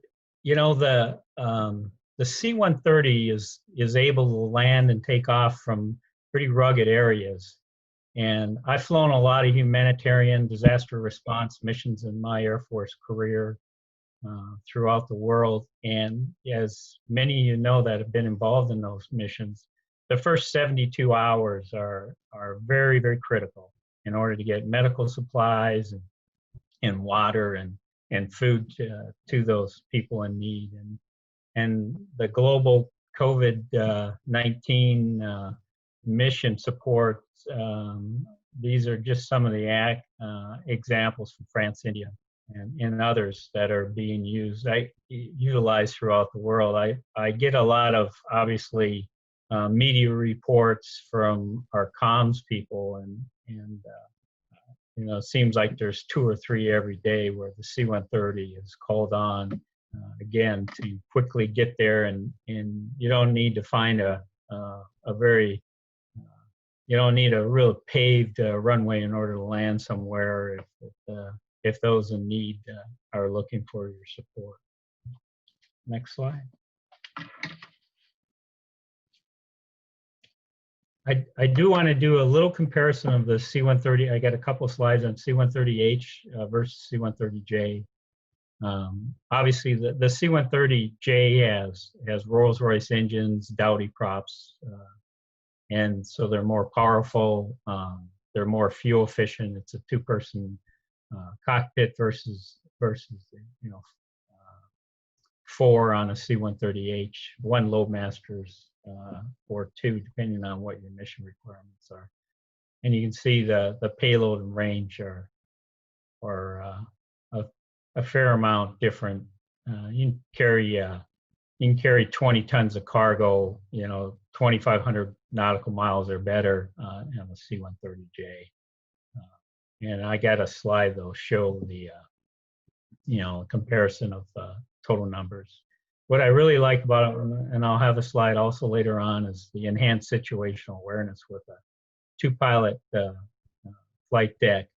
The information that's displayed in front of you makes it a much easier airplane to fly and safely get in and out of tight situations. Next slide, please. And here's a left and right comparison. Legacy, we'll call that a C-130H versus a C-130J. If you look at the numbers, you can pretty much say it's about 1/3 more than the J-30. In large measure, it's 15 feet longer than the traditional C-130H. There are some C-130H-30s out there, so I don't want to misrepresent this slide, but most people have the C-130H, the standard size. The J-30, 97 litters, that's a lot of litters. The 8 pallets, 7 of them are on the regular floor and then 1 on the ramp. I know some of our competitors put 2 on the ramp. And you see, that's a lot of combat troops. It's amazing how many people you fit back of the Herc in those seats and get them to where they need to go. So it's a good sized force. Okay. Next slide, please. Another, what I really liked about the C-130J was, we went out and talked to the customer and when we were in design and asked them, what are some of the things you're looking for in a newer version of the aircraft. And one of the things was, the 250 knot ramp and door. So you're able to open up the ramp and door at a higher airspeed. So if you're going into a combat zone or some location where speed is important, you're able to open it up as you prepare for an airdrop or mission. The wing itself is basically doubled the life of the wing, so it's up to 70,000, 75,000 hours on the wing versus half that amount for the older C-130s. I mentioned the newer engines and propellers, the two-person cockpit. All the avionics are all digitally connected, so they all speak to each other. Of course, if you want in-flight refueling, you can do that. India has that. They're able to refuel their C-130s, as for example. And another feature that makes maintaining and operating the aircraft better is the automatic maintenance fault reporting system. So instead of listening as a pilot, I'd land and try to explain what was that noise, or what was that fault, what was that problem I was hearing on the airplane. The maintenance guys can just plug in the disk and get all that information reliable to them, so they can get the aircraft fixed. Of course, it has adverse weather and night capability. It's the precision airdrop's a lot easier to hit your target now. It's, instead of looking out the windows or going on timing, it's all displayed in front of you, telling you when to release the load. Next slide, please. This slide is too busy, but it's probably worth taking a look at later on. It talks about the latest variant of the C-130J, obviously. This is the Block 8.1, and it has it's integrated FMS system, mission computer, bus interface. The FMS has a worldwide database in it. It has Link 16. It's digital ICS, and you can see that in there. It's better lighting in the aircraft. It has a high altitude ramp and door, so you can open it up at 35,000 feet as an example. Of course, it has Mode 5 for the military operators, and ADS-B out. So a lot of information on this slide. If you care to take a look at it, please feel free. But I did want to just share this with you in this presentation. Next slide, please. This is just, I got two of these slides, but I have so you can see the inside of the aircraft. The HUDs there, they're dual certified. They're the first of its kind, and they're dual certified as a primary flight instrument. So heads up is important when you're flying an aircraft, be able to look outside, look through the HUD, be able to see the terrain or any threats on the ground, or exactly where you're going to land or release the load. As a primary flight instrument, all the pertinent information is displayed in front of you. Makes it significantly easier to fly and operate. And the ability to get used to that is very quick. I know when we first produced the airplane and put it out there were some old pilots that said, well, I never get used to that. I want to look around, look down, and within about one flight, they said, oh, I love it. It's just so much easier to operate the aircraft. Next slide.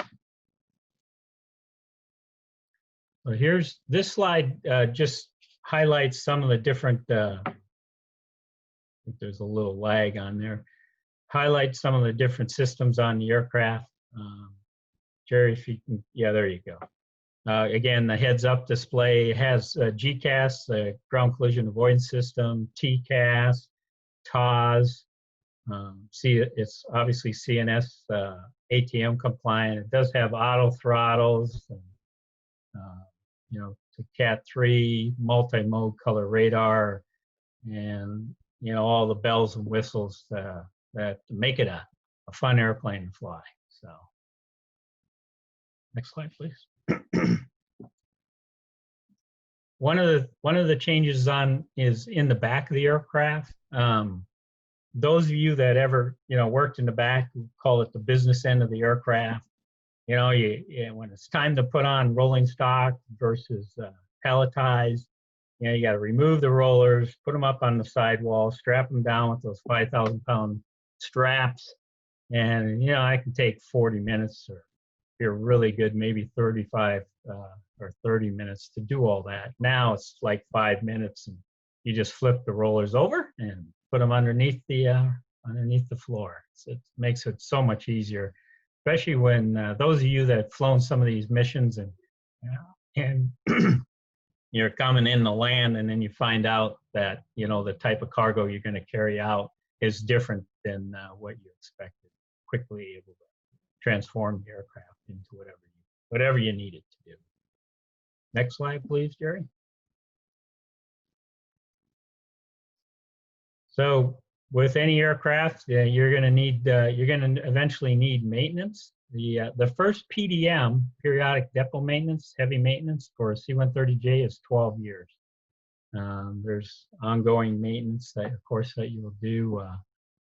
But here, this slide shows that there are service centers throughout the world to meet any of your requirements, and we certainly have that habitual relationship with these different centers to ensure that the operator, the C-130 H's as well as J's, their requirements are being met. Next slide. All right, one aircraft, many missions. It's a feature that when I was in pilot training, I wanted to be a C-130 operator because it could do so many different missions. It's not binary. It's one or two missions. It can do multiple different missions, and you can see the list here. There's several of them on here, and I think I've flown most of them. I mean, with small adaptations, you can enhance that capability, such as that maritime surveillance and search and rescue. You can put an EOIR ball with Westcam or whatever company on the front end of it. You can project that inside the cockpit. Of course, you can do all the airdrop and air land that we've talked about earlier. My first flying mission in the Mighty Herc was I was a Typhoon chaser on Guam, and that airplane was just a standard C-130. Those were E models back then when I was flying them, and those are not in beefed up aircraft. They were right off the production line when they came off, and severe turbulence, and the aircraft just kept on going. It was a pretty exciting mission flying inside Typhoons, where you might, depending on where you're at, hurricanes or cyclones. Thanks.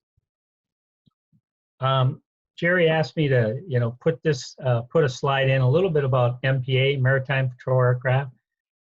So we are working with several companies and to put on a roll-on, roll-off mission system. Multi-mission aircraft. You don't necessarily want to fill up the whole back end of the aircraft and not be able to take that stuff off and load up regular cargo. With this roll-on, roll-off kit, you move on onto the aircraft. These workstations, this capability of belly radar. You can see in the top and the center, ability to drop sonobuoys and torpedoes. The wings are certainly stressed to do that. And then if you want to carry around a regular cargo or troops, passengers, you just roll that stuff off the back, the stuff that's in the cargo bay, and go out and do that mission. So we're working with some companies. I don't want to mislead you that this airplane is out there flying right now. But a lot of the technology that Lockheed Martin has learned from over the years on the P3s can certainly be added here. And it's in the strict combat role, a non-MPA mission. We have different governments that are interested in ability to do that Overwatch mission. You can put the Hellfire missiles on it. put on a gun on it, 30 millimeter gun, if that's what you are interested in those capabilities to meet whatever government requirements that do exist. Next slide, please. And of course, fire hurt. The amount of fires, at least in the United States, have gone up over the years. Call it global warming, call it forestation, whatever the reason for it. There's been a significant increase in firefighting, and the regular C-130J or the LM-100J or even a C-130H can certainly do that mission. And there's two different types of kits you can put on it: the MAF system, the mobile aerial firefighting system, or the RADS, which is being displayed here. That one shoots the gravity feeds the retardant out the belly of the airplane. I do want to highlight that. Again, multi-mission capable aircraft. Next slide. Another thing we started in when I was working in the Secretary of the Air Force's office for military sales. Sometimes it was difficult getting a customer training needs met at Little Rock Air Force Base, and so I was talking to some of the Lockheed executives. I thought, it'd be nice if we had an ability to, or if you had the ability at the time to train air crew maintenance right there in Marietta, complete their training, get in the aircraft, and do maybe a training flight or two, and then depart. And so the Hercules Training Center, I'm not claiming credit for developing this, but the Hercules Training Center was built, and it is up and operating. We have crews going through it as the requirements are being met, and so you can. And what's really nice about it, you can adapt the training time based on the crew's experience, which is sometimes difficult at Little Rock Air Force Base in Arkansas, because they're doing in such a large volume. It's harder to adapt to any particular needs. Some of them could be a religious holiday. We'll work around that requirement. But it's a full up level D simulator to meet all those requirements. Next slide. Let's have a couple more. So UC-130Hs. So we are in the process of working with the State Department. We've asked for a brokerage license so we can get involved in the C-130H opportunities.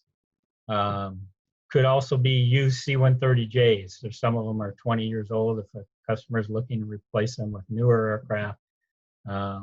We thought it was important for Lockheed Martin to provide, be able to provide that capability to a customer, let's say, that can't quite afford a brand new aircraft, and they're interested in getting into the C-130J or staying into the C-130H.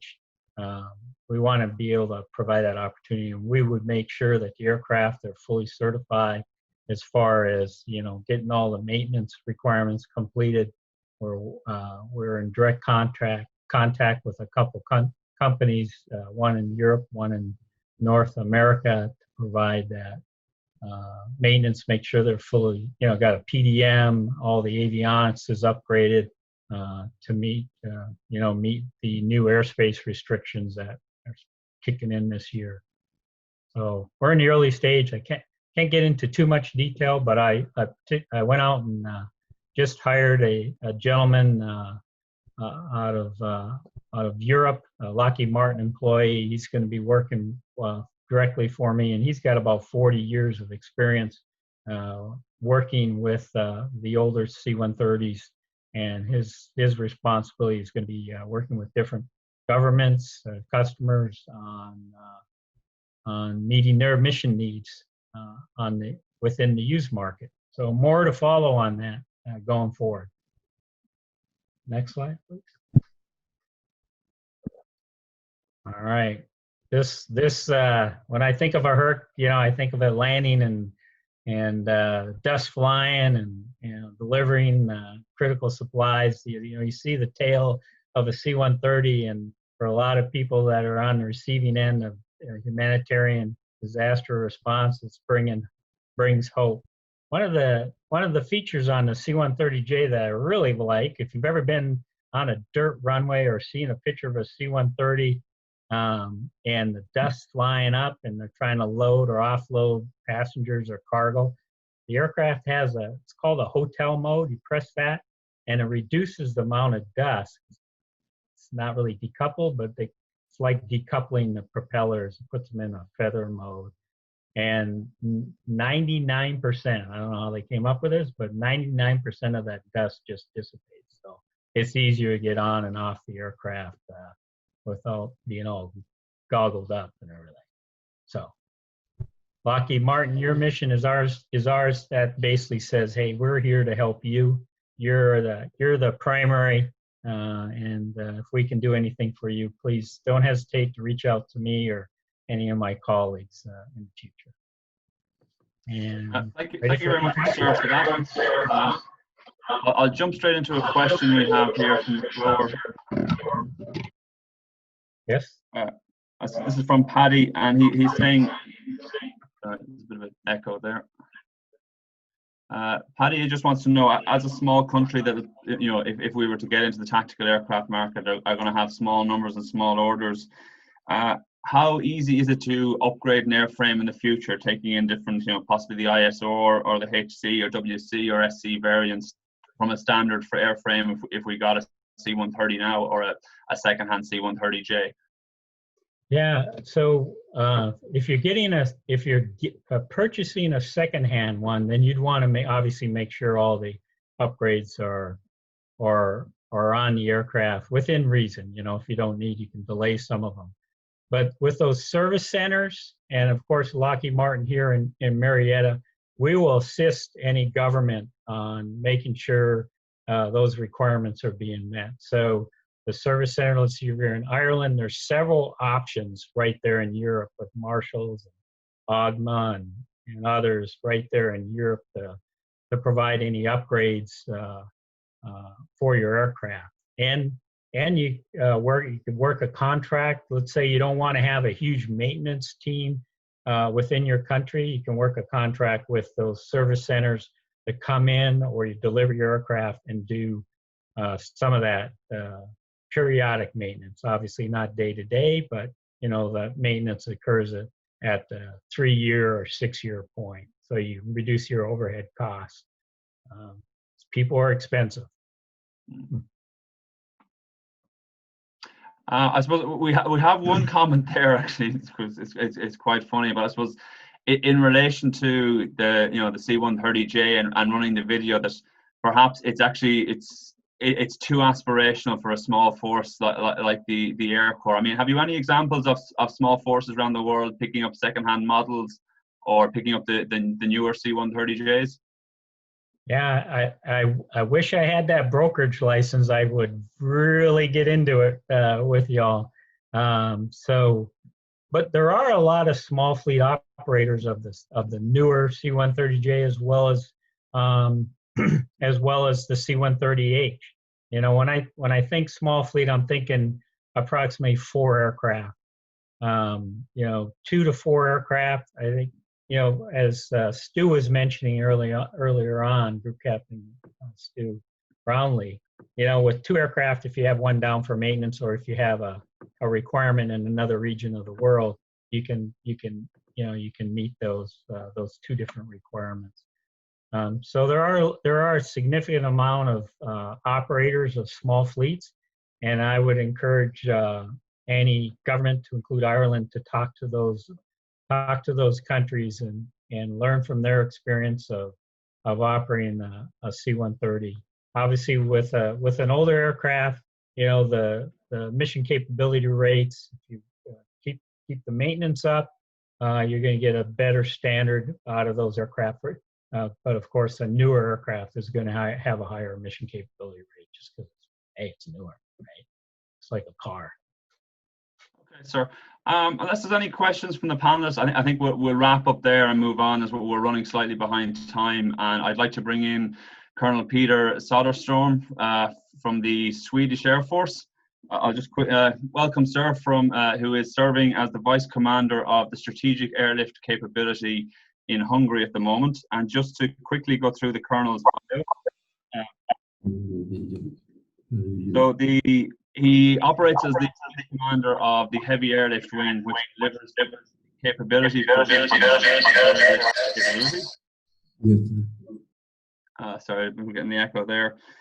He's a long-time member of the Swedish Air Force, having joined in the 1980s, has been a test pilot in Sweden as well as a display pilot. Various command appointments in both fixed wing and rotary wing operations, and has served in Afghanistan, and his last appointment at home was in charge of a rotary wing operation before he deployed to Hungary in 2018 to take command of the initiative out there. And he's going to speak to us a little about multilateral and multinational air operations, and what Sweden and other sort of like-minded, non-aligned countries like ourselves might be able to get out of such a program. So I'll hand over to you, sir. Thank you very much. Good afternoon, and thanks for inviting the Heavy Airlift Wing to this webinar. We had some problems with our web camera, but can you see me now? Or? Yeah, we can see you. Okay, perfect. So you have the slides, I guess, somewhere as well? Yeah, we do. I'll pop them up now. Yep.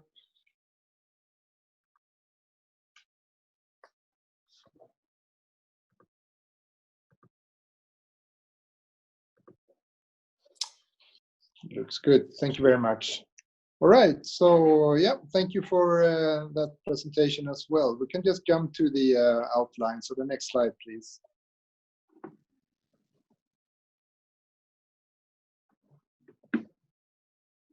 If you can change to the next slide.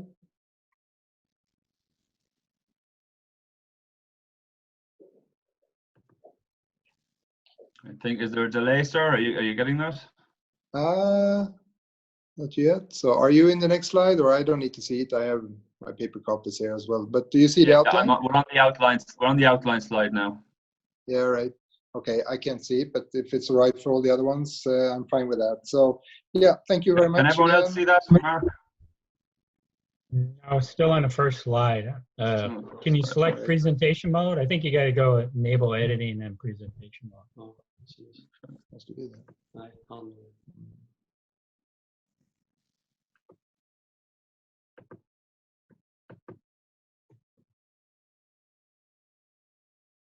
Okay, let's stop. And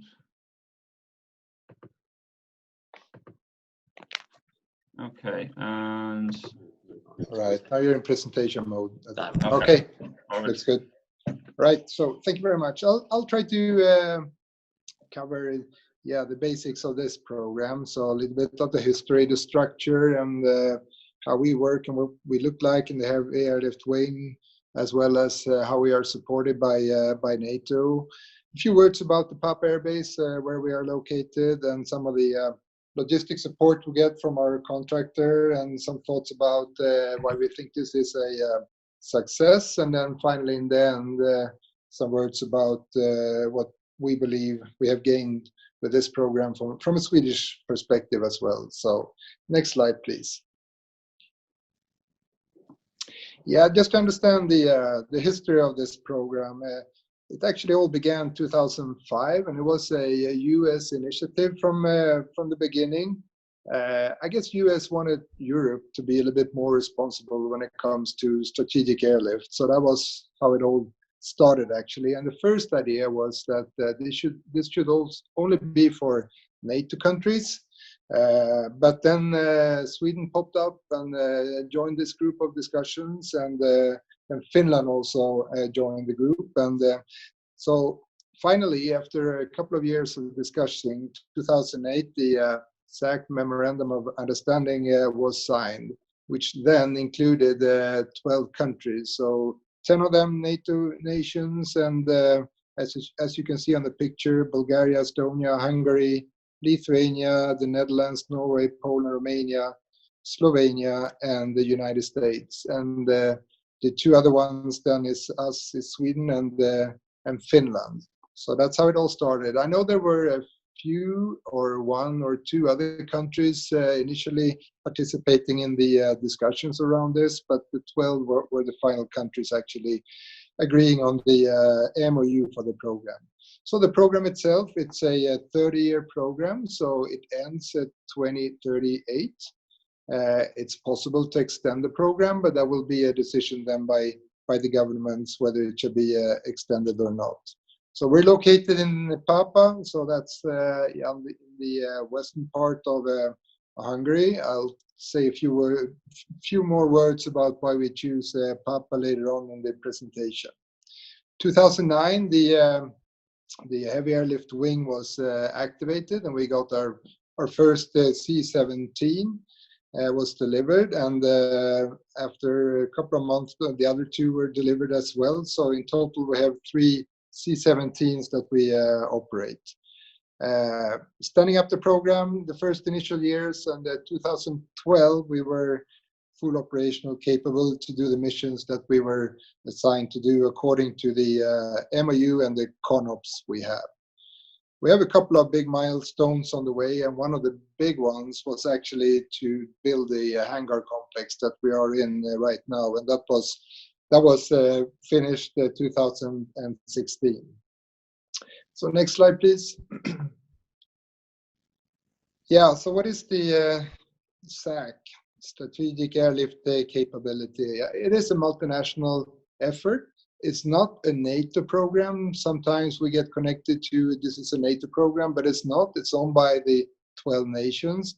We're supported by NATO, but it's basically a multi-bilateral program between the two nations. On top of the program is a steering board, so the SAC steering board, and that includes one member from each member nation. They do the program oversight, so they are the ones actually telling us what we can do and what we can't do. The steering board, they don't sign the MOU, that's on the governmental level, but they do sign the CONOPS that we have. So that's the steering board giving us the directives that we are allowed to operate under. The second part of this is the heavy airlift wing. So we are the operational part of the whole program. So we run and we fly all the missions. We operate the aircraft. We have the load masters and all that we need to operate in a safe manner. So we're like the execution of the whole program, the heavy airlift wing. And we consist of basically 150 people or staff, including all functions within the wing, actually. We are supported by the NATO Airlift Management Program. So they support us in logistics, admin, and stuff like that, as well as supporting us with the FMS cases with the US Air Force. So that's the part. I will come in a little bit more in detail what NATO does for us. And of course, we need a base to be at. So initially, in the beginning, Hungary was leaning forward, actually raising their hands and saying, hey, you can come to Papa. We have an airbase that we're not, well, that was during that time, it wasn't actually any time. It was helicopters, search and rescue helicopters, but otherwise the base was pretty much empty. So Papa Air Base was chosen, and here we are, and it works absolutely fine because we're in the middle of Europe, which is a good location for all the 12 member nations. We have fairly short flight to reach out to the nations from where we are. So next slide, please. The program, yeah, it's actually divided, you could say it's divided into flight hours. So what you can see on the pictures is the flight hours that each nation is paying for. So in total, the program was designed for 3,500 hours.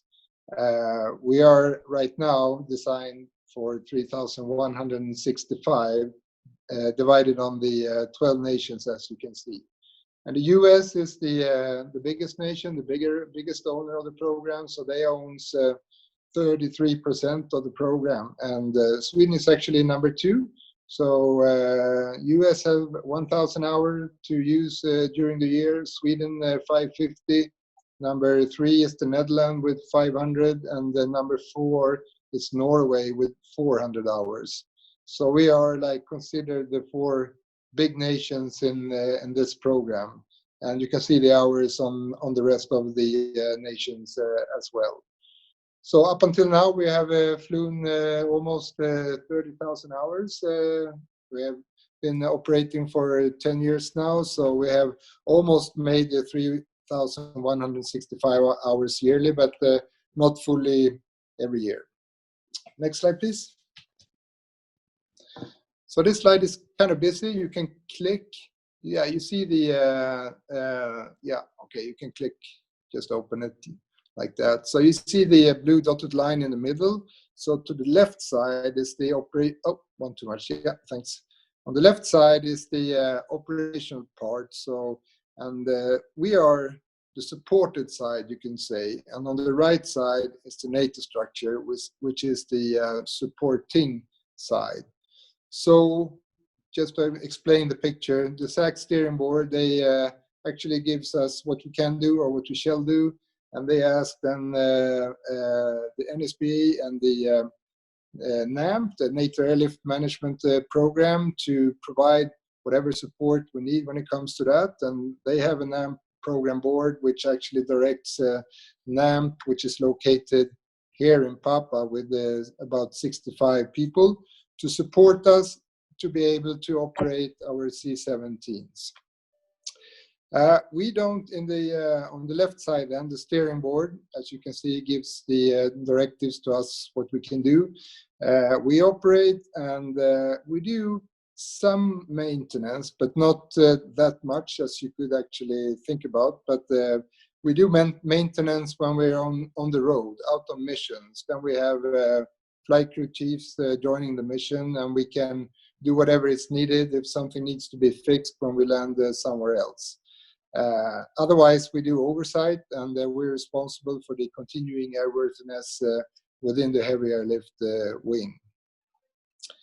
To support us, of course, is the host nation support that we get from the base. So the Papa Air Base, they operate the whole base. So they keep the runway in use, and whatever ILS approaches and security around the gate and whatever is needed to be actually on a base, that's what Hungary actually support us with.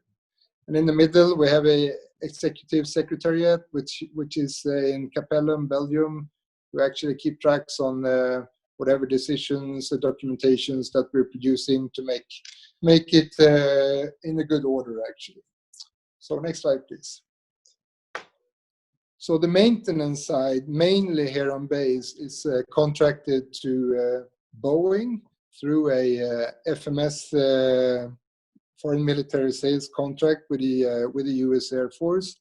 NAMP is supporting us with that to I wouldn't say keep control on Boeing, but to actually discuss and to interact with Boeing mostly when it comes to the program here in Papa.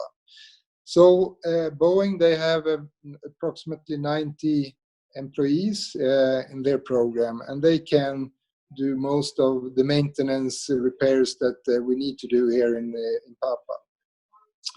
So that's Boeing. The Hungarian side then, so the tails, the 3 aircraft are registered by the Republic of Hungary. So they are actually, it's a Hungarian tail aircraft, but they have delegated the operations of the aircraft to the heavy airlift wing commander. And the aircraft themselves, they're actually owned by, of course, the nations, but on NATO Airlift Management, the NAMP, are actually owning the aircraft through the nations, because they are the legal entity in this program, and actually the heavy airlift wing is not a legal entity by itself. So it's a little bit complicated setup with the aircraft operated by the Heavy Airlift Wing. They're registered by Hungary. They're owned by NATO, the NAMP side, and on behalf of the nation. But actually, it works really well how it's set up, and it's we don't see that even it looks complicated. It's not that complicated to operate when you're here in Papa. Next slide, please. One of the keys for this program to make this a success is actually the harmonization and standardization with the U.S. Air Force. So I think when I was the wing commander in Sweden, we integrated the UH-60 Mike helicopters, and we have a lot of similarities in this program with what we did then. And one important part was actually to harmonize and standardize with the U.S. Air Force. And we have done that as well here, just not to develop anything just unique for us when it comes to operations. So we do have the common aircraft configuration as the U.S. Air Force. We have the latest update in aircrafts, but we follow the standard the block program. All the personnel, they are trained in the U.S., so the loadmaster, FCCs, the pilots, we all send them to the U.S. to get the appropriate U.S. training. We're following the U.S. Air Force safety program as a baseline of our standards, as well as when it comes to airworthiness. We did an attempt actually to introduce EMAR in the program since we are in Europe, but we are actually backing out of that and continuing just to monitor and just to follow the US Air Force standard when it comes to all those kind of questions. And the main reason for that is that we think we are just too small to implement the concept of EMAR as it is outlined today.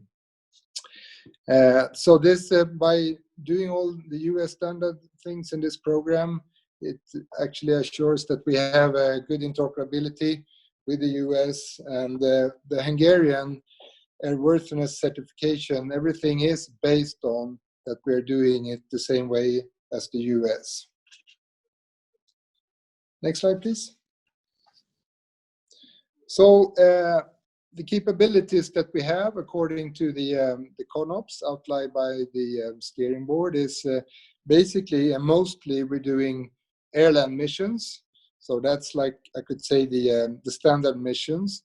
But we do have all the other capabilities in the picture as well. So we do airdrop.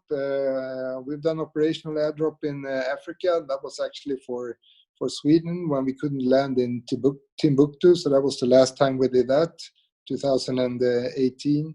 We do air-to-air refueling.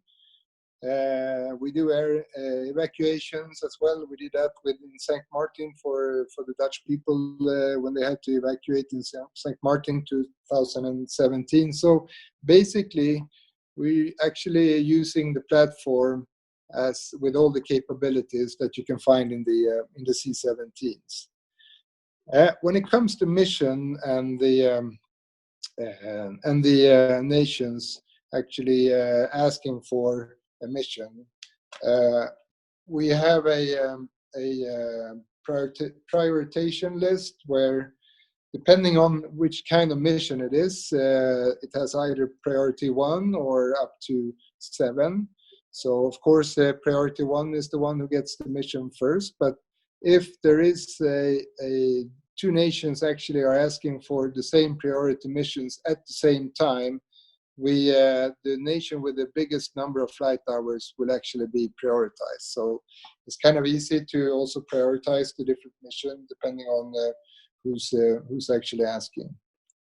So the C-17, it's as a wing commander or a vice commander, you must be a pilot also flying the C-17. So I did my pilot qualification course just before coming to the program 2019, and I must say I'm really impressed with the aircraft. It is a strategic aircraft which meaning that you can put a lot of cargo in the aircraft, up to 170,000 pounds. You can fly without air refueling 12 to 13 hours. So We did an emergency response mission for a couple of weeks ago to pick up COVID material, and we flew directly from Papa to Thailand and continue into Asia from there. Even though it's a big aircraft, it can also land on semi-prepared runways, like we saw with the C-130J. So we need 3,500 feet of semi-prepared runway, and then we can actually operate from that airfield as well. So being a big aircraft, I would say it's really a useful platform, giving you a lot of options where actually you can operate too. And 170,000 pounds of cargo. It's approximately, or it is 18 pallets that we can actually fit into the aircraft. Next slide, please.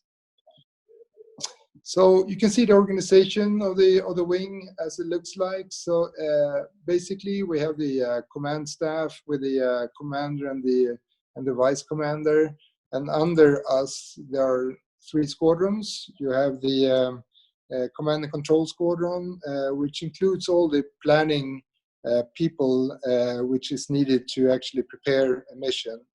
You have the heavy airlift squadron, the HAS in the middle.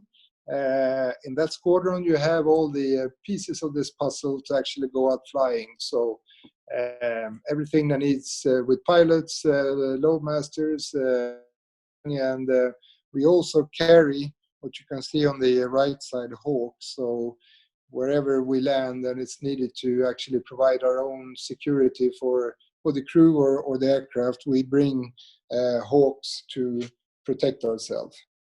On the right side, we have the logistics support squadron with the commander, and the logistics support is basically everything we need when we are here in Papa, but we're not controlling the maintenance parts within the wing. That's controlled by NAMP and also Boeing. All right, next please. So if a nation, one of the 12 nations wants to fly a mission, basically we have quarterly planning conferences where all the nation meets with us, and they have their plan for the next 1 or 2 quarters. So for the next half year, you could say, all the nations are trying to outline the needs where we need to fly our missions. That's like the quarterly planning, and before each mission is deciding, it's a 30-day process actually. The nations confirms the mission. We start with all the Diplo questions and start to preparing the mission until the execution day, and then we execute the missions after 30 days. Normally, we try to combine our missions, so one set of crew is working in a 14-day time frame, flying multiple missions during those 14 days, not necessarily coming back to Papa during those 14 days, but after 14 days, back to Papa and change the crews for the next crews to fly the next 14 days of mission. Yeah, next please.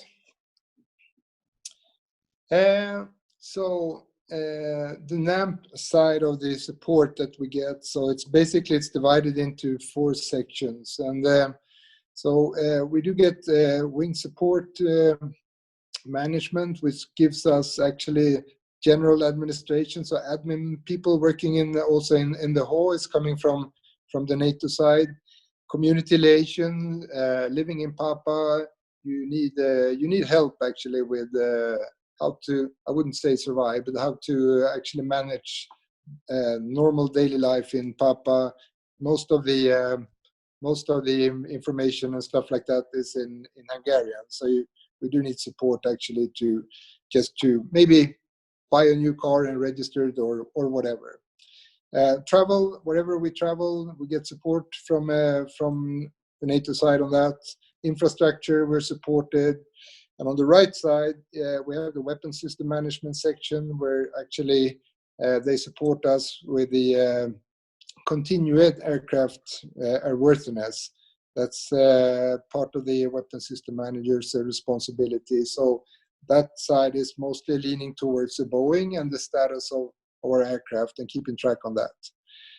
We do have a lot of support from the US in the program, from the US Air Force through the FMS contract. So we have a safety program office over there supporting us in all kind of technical details when it comes to our worthiness on the platforms that we operate. And from the finance side, we also get the support we need for budgeting and from procurement and also from IT and security issues. They're supporting us with that as well. Next slide, please. So yeah, Papa was chosen as the best option for the program. There was another, or maybe one or two other bases also, but Papa was selected because of the situation, location in Europe, and the airfield was available directly for the program to start actually to develop from. And it has been, I think it's been really a good choice to be here in Hungary and Papa. We are very well supported by the host nation, Hungary, with all the questions we have, and for Hungary, this meant also that this base could actually continue to be operated.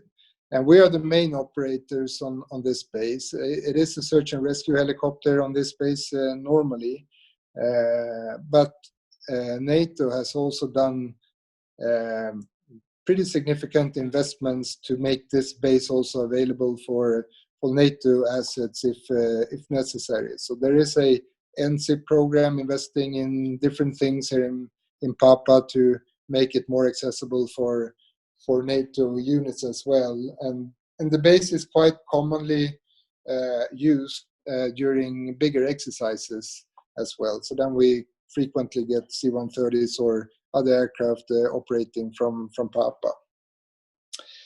Next slide, please. Boeing, as mentioned, they are contracted as of today with a contract to do the logistic and maintenance repair of the C-17s.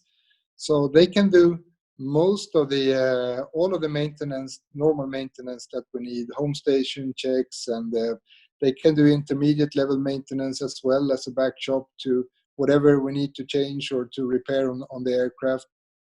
They can provide maintenance recovery teams also if we need, and sometimes the flight crew chiefs on the missions is not always enough actually, so then we can send the Boeing MRT teams out there and actually support us as well. So we do get really good support from Boeing. When we need to do long-term maintenance, then we send our aircraft to San Antonio in the US for long-term maintenance. And we had the first long-term maintenance last year with one of the aircraft, and the other two, one will go to San Antonio this fall, and the next one early next year. Next, please. Yeah, so here this is a picture of the infrastructure and the apron that we're using for the C-17s, and this is the complex that actually was built up until 2016. So building 1 to the left side is the hangar where we can pull in the C-17, and where Boeing is doing all the work. Building 2, that's the warehouse where we keep our stocks there as well as vehicle maintenance, and the building 3 is where I'm located right now. It's the offices and all the flight crews, and we're all situated in here. So this was a great step from the buildings we were using from the beginning of the program when we just jumped into the Hungarian buildings. So they had their challenges built for many years ago, so we just needed something else. So this has been a great achievement of the program actually to get this all in place, and it's very functional and meets all the actually desires that we need to operate the aircraft. Next, please. Yeah, so I would say this is a smart defense, but you have to ask yourself, so why is this a success? And I compared it to the UH-60 mics that we introduced in Sweden with similar success and success factors that I've seen here as well. So you can follow the dots, the blue dots on the line from left to right. So So first of all, there was a need for strategic airlift between the nations. Many nations in Europe were building up in Afghanistan with the ISAF forces, Sweden as well. We had the tsunami in Thailand. There was another reason for Sweden also why we just realized that we needed something different to what we had to actually be able to reach out to collect whatever or to deliver whatever we had there. And also the battle groups was another reason for actually having this capability. So basically the need was really obvious for the program. We needed to get something fast to get this up and running. By combining and having all the 12 nations in the program, there was also money actually to supporting whatever this should cost by sharing. So in total in the MOU, this is a $5 billion program during the 30 years of operation. So divided on all the 30 years. So the need for it, speed and money, assured access, since we're using a platform which is already operational, so it shouldn't be that complicated to actually get it up and running.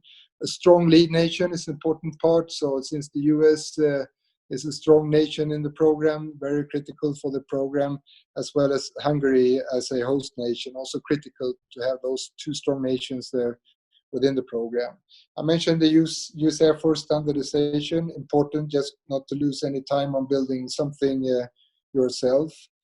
The predictability, another important part, because the program is 30 years, so everyone signed up, all the nations, on the 30-year program, which gives good predictability, which is also part of the success as well. And the stability as well, so the decisions are based on consensus within the steering board, so we're not dividing very much from actually what was agreed on in the MOU from the beginning. And I would say also funding-wise, we've been, even though we have a $5 billion program for 30 years, we've been actually executing below the ceiling that we have today. Next slide, please. Yeah, so all the different missions that we have, and it's mainly Afghanistan, a lot of missions to Africa and within the Europe. So basically those are the most common missions that we do. But since we have the COVID crisis, things change a little bit. So some of the nations asked for emergency response mission to support in a short time frame. So we did 6 of those missions. We can do more, but right now we don't have any questions for it. But we supported Romania with 3 missions, Netherlands to St. Martin with 1 mission, Bulgaria and Hungary as well. So those are a little bit specific because they are asked for and they should be executed in a very short time. And we've proven that that was possible because after we got the question, we actually executed the missions within 72 hours to get back to the nation with the equipment that they actually asked for. Next, please.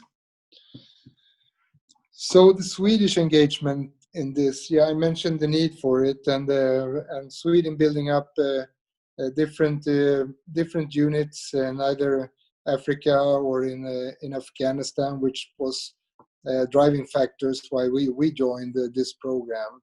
And yeah, we're a fairly small nation, so I'm a little bit impressed that we are like the second biggest, but we use the hours, and we mainly fly nowadays to Africa to deliver down in Mali to our troops down there, but also to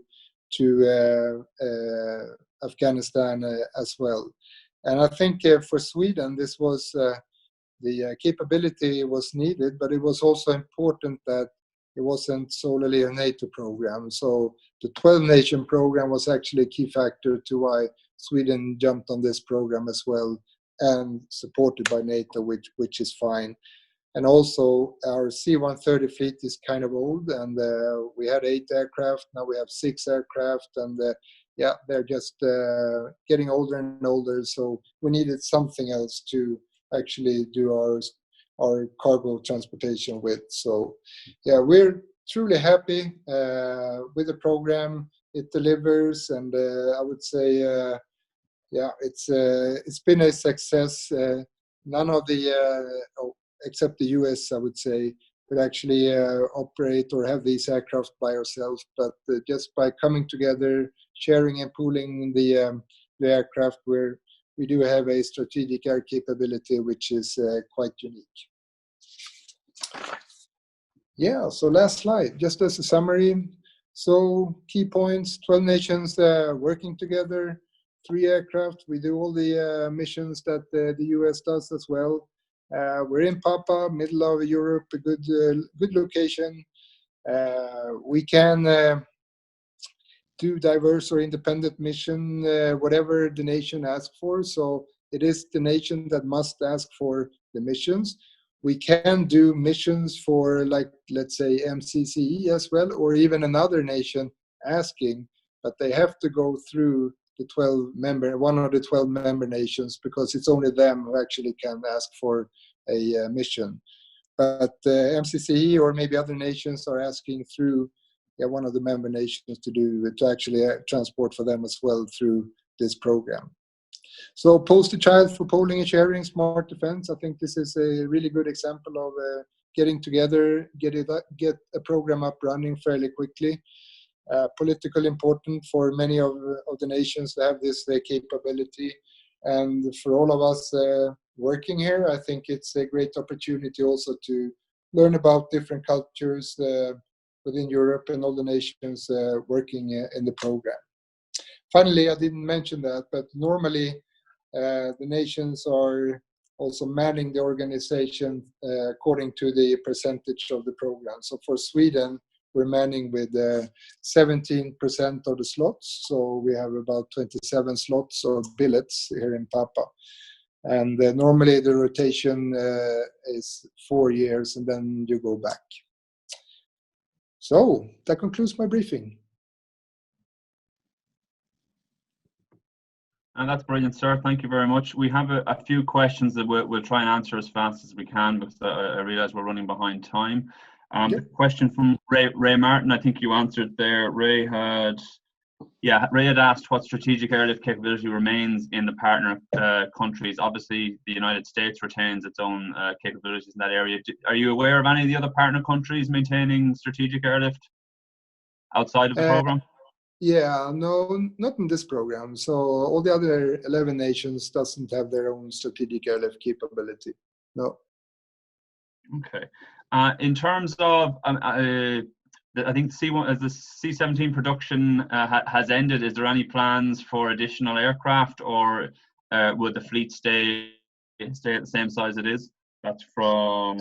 Yeah. No, we had discussions for a while ago to support the program, maybe with renting or having an agreement with our National Guard, especially during times when we have long-term maintenance. Then we're going down to 2 aircraft for maybe a half a year, like we did last year. But there are no plans for buying another aircraft to 4 aircraft. The aircraft are. By 2038, it's estimated that we have another 30, actually up to 60 years where the aircraft can be used. So they're not, and the aircraft itself is not, finished by 2038. We can extend the program, but it's a political decision. Okay, and I think we have any other questions there from the floor. I suppose one of the questions it seems to be coming up a lot is the running cost per hour of the aircraft. I presume that's irrelevant once a country has bought into the program or is participating, that the costs are fixed over the period of the MOU. Yeah, I think that's part of the beauty, actually, because all the nations are pitching in the money that they're supposed to do according to the percentage of the program, and then the usage during the year is. I wouldn't say for free, but all the hours are already paid for. So I think that's a important part of the concept as well, that we have it like that.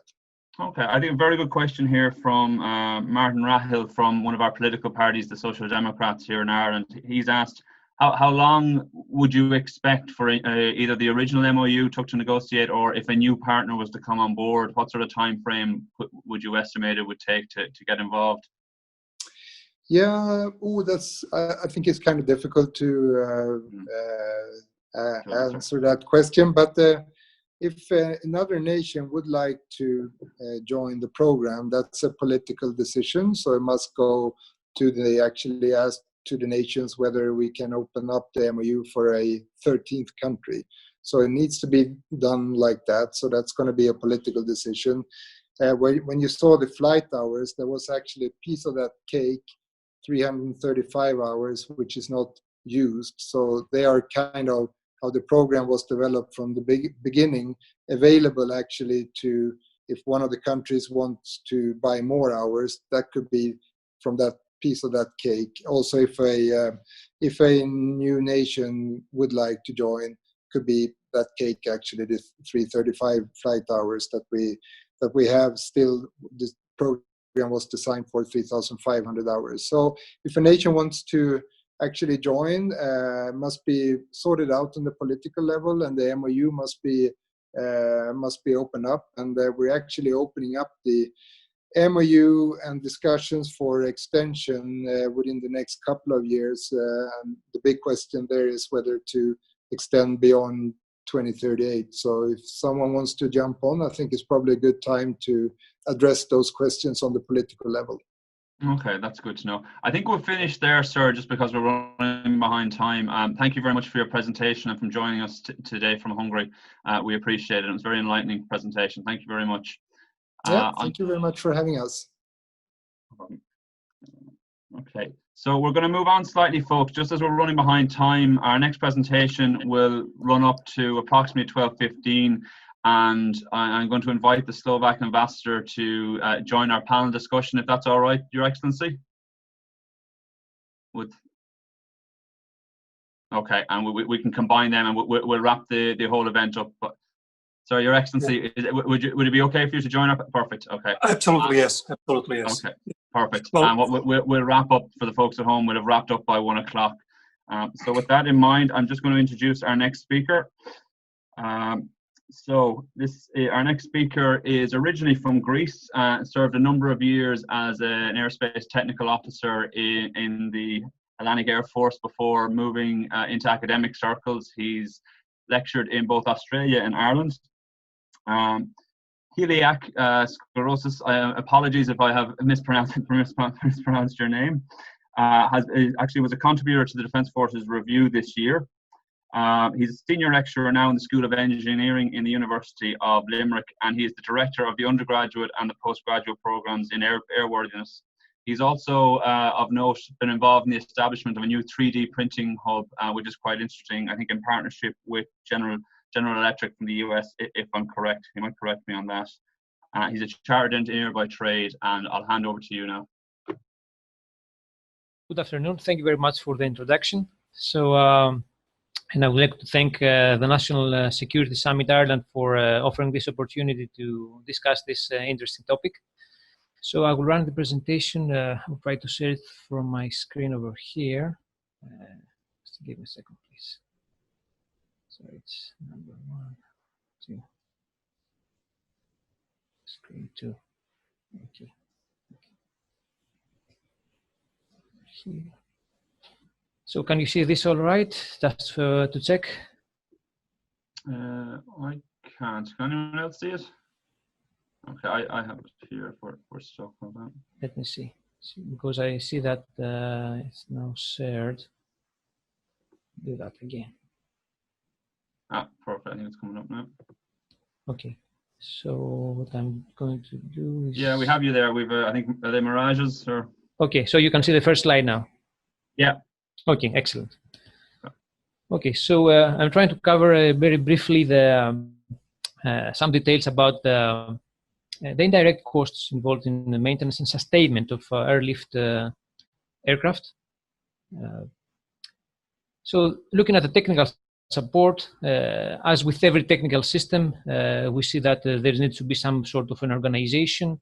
Typically, what we see in aviation maintenance and specifically in the military aviation side, we have the organizational, intermediate, and depot level maintenance at various levels: squadron level, base level, and depot level, which may be part of the defense force or not.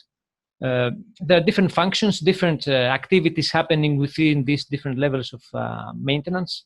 We have the supply function, which is essential for I and O level maintenance. For D level maintenance, as I said before, this may be outside the defense force organization, so there may be some control, but in some cases we may use some contractors, and this can be taken care of by the contractors. We have the restoration and the upgrade function. This is the activity beyond the base level. We see the heavy maintenance, we see the upgrade, we see all these functions which are needed to re-engineer, part of the aircraft to meet some expectations.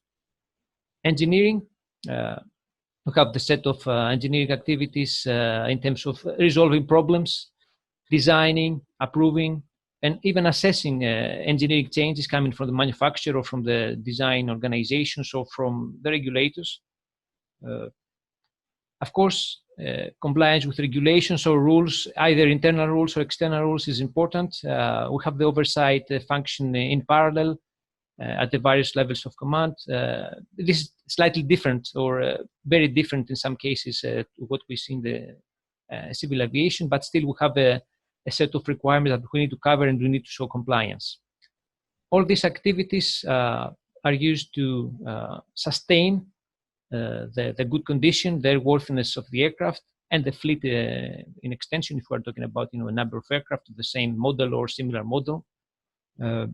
Again, these activities have to go hand in hand with operational readiness and utilization.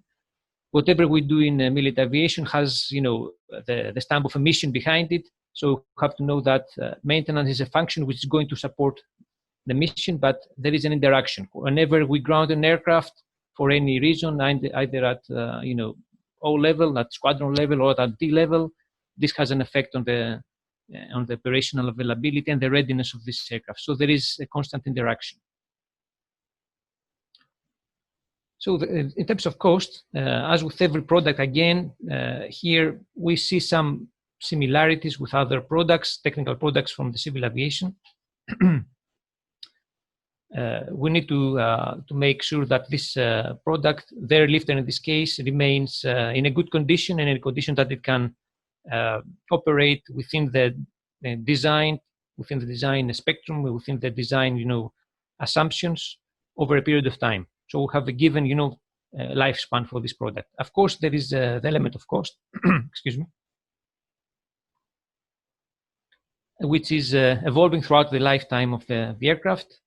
Generally speaking, it may increase or may have, some periods where we see some decrease. So it depends on the type of aircraft. So we're not going to examine that, how this curve changes in shape throughout the time.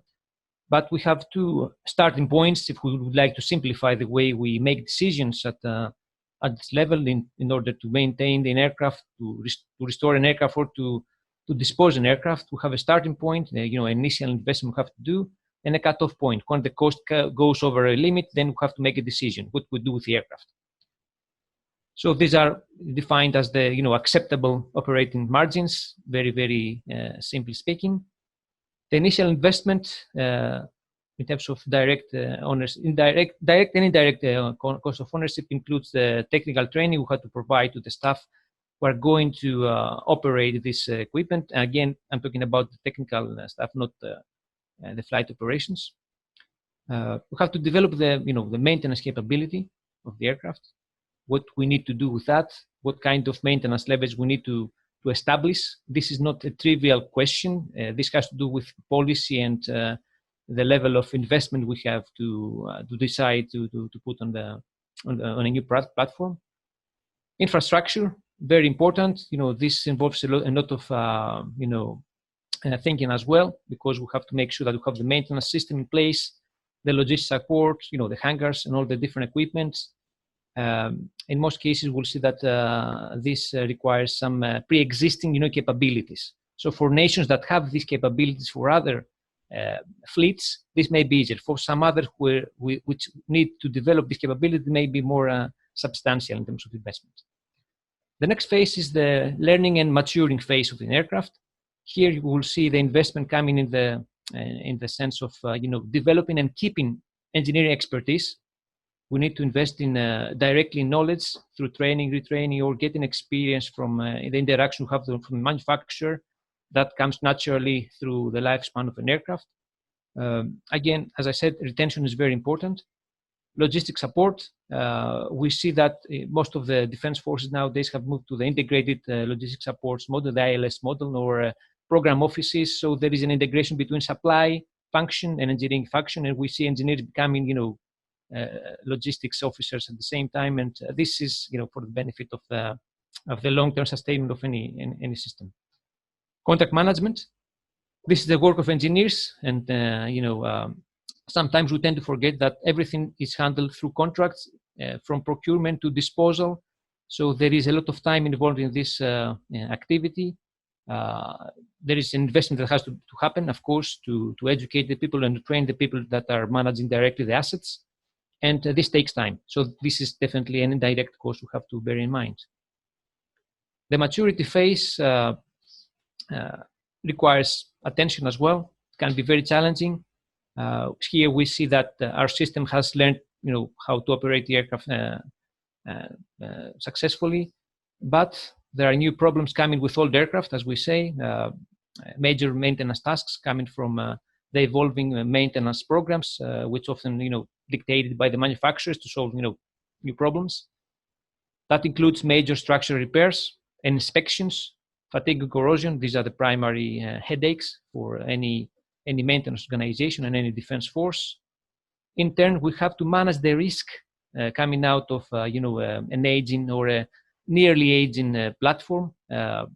This requires more clever approaches. This requires getting some expertise which was not existent in the previous phase, in the learning and maturing phase. So there is some learning happening as well over here, and this is especially important because we have to make to put in mind that these assets, the airlifters, are operating under very high risk, profiles.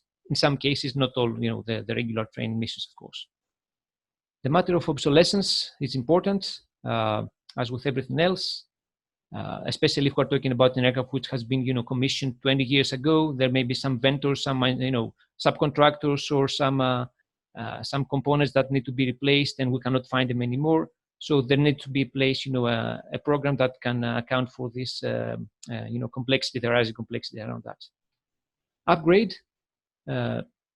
This is a major engineering large-scale change which is happening in the platform.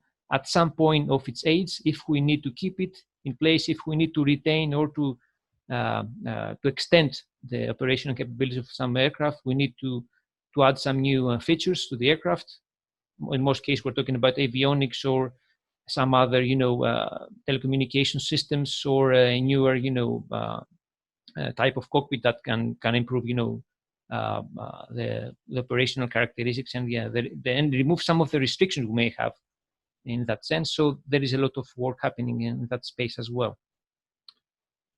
The end of life phase, here, in most cases, we have to make a decision based on operational criteria, or in most cases, someone can say for political reasons, we have to decide to dispose the aircraft or to give it some further extension and keep it flying. How we maintain and sustain the aircraft throughout this life cycle, we have to ensure that system reliability remains, at acceptable levels. We do see some degradation. We have to go back and revisit some things. We have to make sure that structural integrity is in place. That's a major thing, because how the structural integrity, you don't have a platform. And of course, you have to upgrade, otherwise you are losing some of your capability, or you are operating, under a less set of operational capabilities, to put that way. So sustainment. There are a number of factors that can increase and have a positive, in the negative sense, contribution to the cost of the aircraft. These are, we can call them as cost raisers, specifically for airlifters. These are the the things which I have identified from the research and from what's happening around for many years. First of all, we have to bear in mind that we're talking about a diverse and a non-typical set of operating and mission profiles. The environment is also very challenging in most cases, or in some cases where we have to see, how we can utilize at the maximum extent the asset, to put that way. So we have to proactively capture these problems, the problems that arise out of these non-typical situations. Reliance on specialized offshore military depot level maintenance services, like the example mentioned before, Marshall Aerospace in Cambridge, which is a major provider for C-130 depot level maintenance. So this can have an impact on the cost as well. The disconnect between military and civil continual worthiness requirements. For good reasons, we have these differences, but these different requirements may add some complexity, or they may add some additional cost. Legacy structure design, the derivatives that we see today, or the different versions we see in the airlifters, not all of them, but many of them, come from legacy designs in the 50s or the 60s. We see some iterations, some improvements, but we're talking about structures that have been designed and certified by using older standards, and older standards do not reflect the most efficient way, of course. The lack of types of a civil type certificate, again, this is in relation to the other systems in addition to the structural design. The newer the set of specifications, or the more civil we go, we tend to get a more cost-efficient design, a more user-friendly platform. Because at the end of the day, what civil is trying to achieve is a platform that can be operated, and it can get money out of it. Aging structures and obsolescence. The longer we keep the aircraft and we fly them, the more we see these issues. This has to be taken into account when we examine or when we assess the purchase of older aircraft that have some remaining life, or they are coming out of different forces, like the case of the U.S. Navy, which purchased recently an ex-RAF C-130J for $30 million. I think the price is very good. If you look, there is an announcement from the U.S. Navy talking about a saving of $50 million in comparison to the $80 million new aircraft. But older aircraft come with problems or additional cost, to put that way. Okay, because every problem has an engineering solution behind it. Ongoing major inspection and maintenance costs. So we're talking about large, complex platforms, some with very nice and very highly susceptible components and parts in terms of aging, fatigue, corrosion, wear, and progressive degradation. These aircraft tend to have all these problems because the conditions are very diverse, of course, that we're using them. This has an effect on the maintenance programs, and every time we have this kind of programs, we add more inspection and more maintenance tasks to accommodate and to ensure that nothing breaks in flight. Okay, or nothing breaks when an aircraft is deployed where an MRO facility or an MRO capability is not available. Okay, that's important for operational considerations. A good example comes from the C-130. This is one of the most successful airlifters in history, I would say. So if you look at the case of C-130, you will see that this aircraft has moved to the civil side as well. It's so successful that this is operated by civil contractors for many reasons. Defense forces tend to use contractors to reduce cost or to reduce the exposure to risk. So if you look at the EASA Airworthiness Directive database, you will see some examples of what we're talking about. The structural issues or the cost which is behind sustaining an aircraft which has a legacy design. The commonly known problem of the center wing box and the cracking of the rainbow fitting which is attached to it. So this is here in the table. You will see an indication of the costs which are involved in relation to replacing these parts, the wing box, the center wing box and the outer wing box. We're talking about cost in the regime of 5 and 8 million, for example. And there was a similar case with the C-130J of the Royal Air Force, the shorter version of that. There was a decision at some point to keep this aircraft up to 2035. and a contract of $140 million, I think, that involved, the replacement of the center wing box for these 14 aircraft, which are, identified as those that they would like to keep, operating. An example from our grade, again, using the C-130, cockpit and avionics modernization is very common. It's very popular among, different operators. The case of the Hellanic Air Force C-130 H&B avionics upgrade program in 2002, which in fact is 18 years, now. I realize that. So at that time, there was a cost of around $6 million per aircraft for this upgrade program. It was a substantial improvement, and it was, a very valuable addition to the fleet. On the right, you will see the cockpit of a C-130J, which is again, illustrating the enhancement one can achieve by, keeping an aircraft up to date and utilizing the most modern, avionics technology available.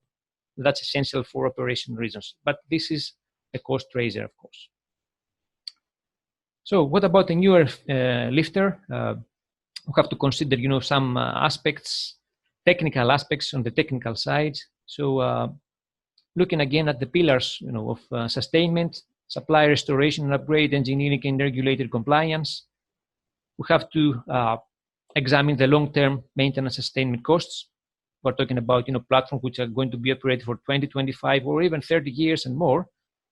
So there are plenty of sources available for the decision makers, the technical decision makers, to put it more in more perspective. Often the manufacturers can be quite helpful in offering, some insight or details in conjunction with some publicly available sources. We have the internet nowadays. We didn't have it, too much 20 years ago. We can search for information. We can communicate.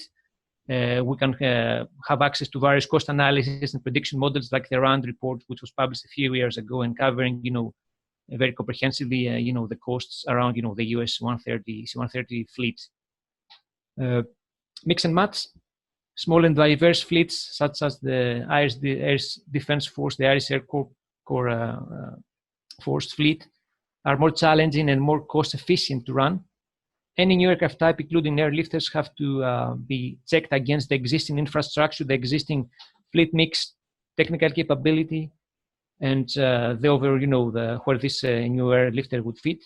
Again, this is an optimization exercise, and some very interesting and often unexpected results can arise out of this exercise.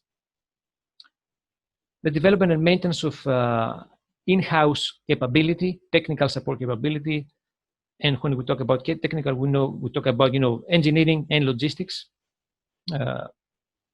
Sometimes we see that having this technical capability in-house can offer us a lot of solutions, a lot of cost savings, and we have the opportunity also, if we have the proper people and people who have the proper technical background and training and education, to push harder, the manufacturers, and to squeeze some solutions which were not possible to get if we didn't have this capability. So, again, investing in the human capital is important.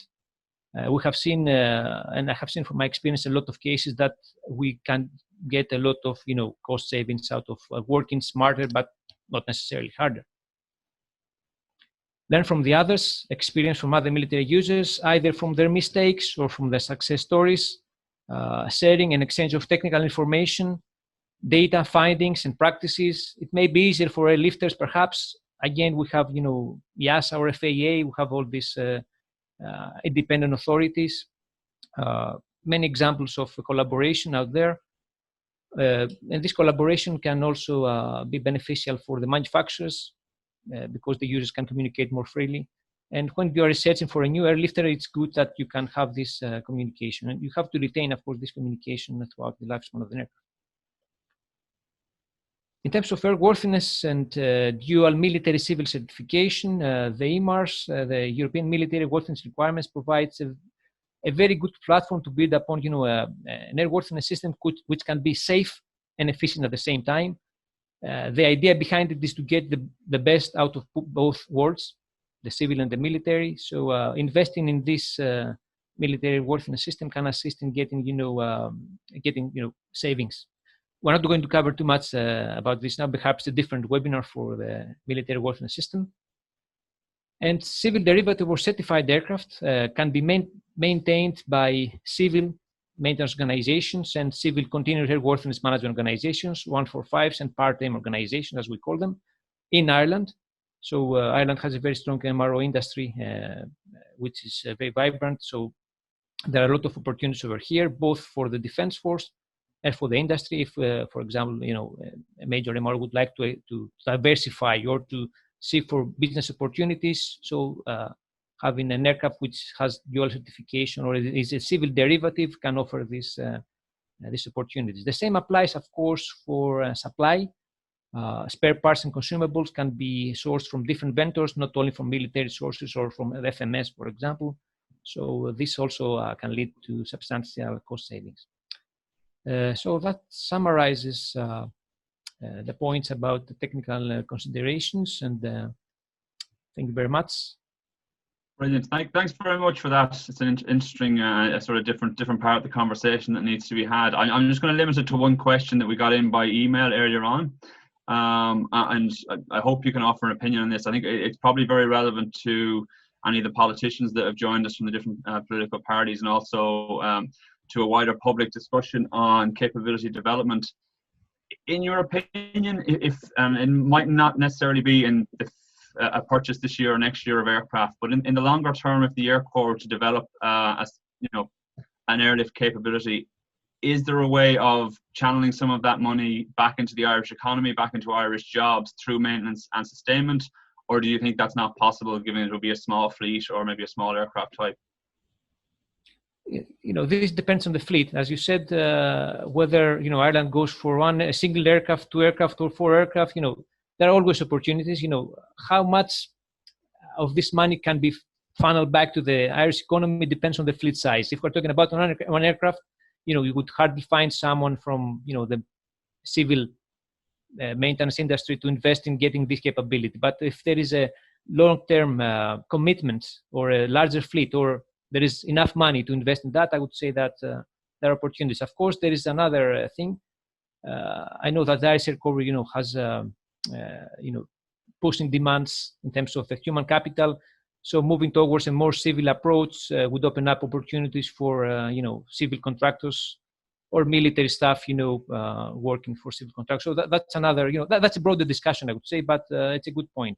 I would say that this discussion would extend for all aircraft of the Irish Air Corps, but specifically for the airlifter, because of the size and the substantial cost involved in procurement and maintenance, I would say this has to be taken into consideration. So some money have to be stay within the nation. Okay, perfect. I'll wrap up there. Thank you very much for that presentation, and we'll move swiftly on to the panel discussion, which I'll introduce very, very quickly. We're joined by Kieran Cuddihy from News Talk Breakfast, who's going to be our moderator today. His Excellency, the Ambassador of the Slovak Republic to Ireland, will join us. The Ambassador, I suppose, those of you paying attention to the media in the last few weeks will have noticed he was heavily involved in the evacuation and repatriation of both Irish and Slovak citizens stranded in our 2 countries due to COVID. He was previously involved in contingency and emergency crisis management in the Slovak Ministry of Foreign Affairs, and he has experience from previous evacuations across Europe, unfortunately involving the terrorist attacks in France and Belgium, and a tragic bus accident that killed a number of Slovak nationals in Serbia a number of years ago, and he'll share some of those experiences. Dr. Cathal Berry, TD, probably needs no introduction to many of you joining in. He's a former member of the Defence Forces, former Deputy Commander of the Army Ranger Wing, turned medical doctor, turned Member of Parliament, who makes some of us feel like underachievers. He's been working in the emergency service or the emergency departments in the HSE for a number of years now, and has been a prominent advocate for working conditions of the Defence Forces and for discussing defence security. Who needs is Professor Ben Tonra, again, a sole voice of reason on occasion in the wilderness that has been the discussion on security and defence for a number of years in Ireland. Recently accepted as a fellow into the Royal Irish Academy and a full professor of international relations at the UCD School of Politics. Dr. Brendan Flynn joins us from Galway, the National University of Ireland, Again, another man who's been pushing the discussion for a number of years now in terms of security, defence procurement, and concepts like this, and a frequent contributor to Defence Forces Review. And joining us from, joining us from New Zealand, we have Dr. Anna Powells, who is a senior lecturer in security defence at the Massey University. Anna very kindly agreed to join us and talk about the connections between New Zealand defence and security policies and their airlift capabilities. She's also an advisor on the advisory group to the Minister of Foreign Affairs in New Zealand. And who am I forgetting? Mark Hegarty, who joined us earlier. For those of us who tuned in late, Mark is a retired commandant from the Irish Air Corps, who is both a pilot and has experience at the strategic level in terms of capability development and planning and analysis. Have I forgotten anyone, folks? I don't think so. Okay, I'll leave it over to you, Kieran. So if you want to take over, thanks very much. Yeah, thank you very much, everybody. I hope you can all hear me all right. Look, for time purposes, I'm going to propose that we assume a certain level of knowledge amongst everybody who is tuned in or attending virtually, and we kind of get straight into things. And Ambassador, I'm conscious that you were due to speak first, or you were due to speak before this panel, so we might kick things off with you. And Jerry touched on some of your more recent experience employing air capability to move people around the European Union when needs demanded it. You might just expand a little bit on that and the importance that that mobility and that flexible mobility, air mobility, played in moving those citizens around. Oh, absolutely. As it was mentioned, before I served as director of the consular department, so I was really quite heavily involved in the rescue or evacuation operation in the past. In general, the decision on repatriation of the Slovak and EU nationals is taken by the government or by the crisis management team involving all relevant ministries and authorities, including the Ministry of Foreign Affairs, including the Ministry of Interior, Ministry of Defense, and Ministry of Health, and so on. And in case of Slovakia, there are two main authorities providing aircraft for civil repatriation. Firstly, there is the Slovak Government Flying Service within the Ministry of Interior. Except for providing planes for official government trips, it also serves for repatriation processes. It has 4 planes for this purpose, 2 Airbuses, A319, and 2 smaller Fokker 100. The Airbuses have capacity up to 100 seats and can also be used as a flying hospital with up to 5 hospital beds, including all necessary medical equipment. The Fokkers have capacity up to 30 seats. The second authority that was mainly used for repatriation to and from Ireland is the Slovak Air Force, the Aviation and Air Defense branch of the Slovak Armed Forces. The Slovak Air Force is part of the NATO integrated air defense system. It is operating 23 aircrafts and 10 helicopters, and among them are 2 military transport aircrafts type Alenia C-27J Spartan, which were used for repatriation during the COVID-19 crisis, not only from Ireland, but as well from Scotland, England, Cyprus, and from third countries as Tunisia, Lebanon, Iraq. As for the repatriation flight costs, from the EU countries, they were paid for partially by the government and partially by the travelers. The repatriation from third countries outside of the European Union were co-financed from the joint European resource with the use of the Union Civil Protection Mechanism that enables EU member states to draw on common European funds in cases of emergency. Well, the repatriation flights work both ways. It means not only from Ireland or Tunisia, but also to Ireland and Tunisia, since there were some Irish and Tunisian nationals stuck in Slovakia during the crisis.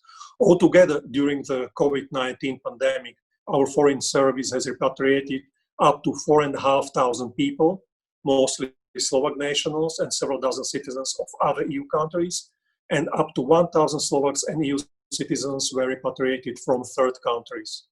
Just to be correct, the military transport aircraft Spartan as well as the governmental Airbuses were used primarily for delivering medical and humanitarian aid during the COVID-19 crisis.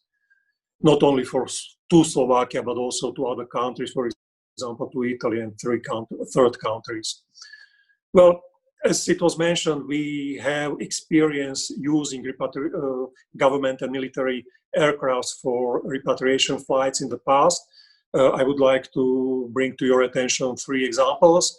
The first one was during the terrorist attacks of 2016 in European capitals. We evacuated our nationals after the attack in Nice in France using the Slovak government flying service, since its Airbus has greater capacity.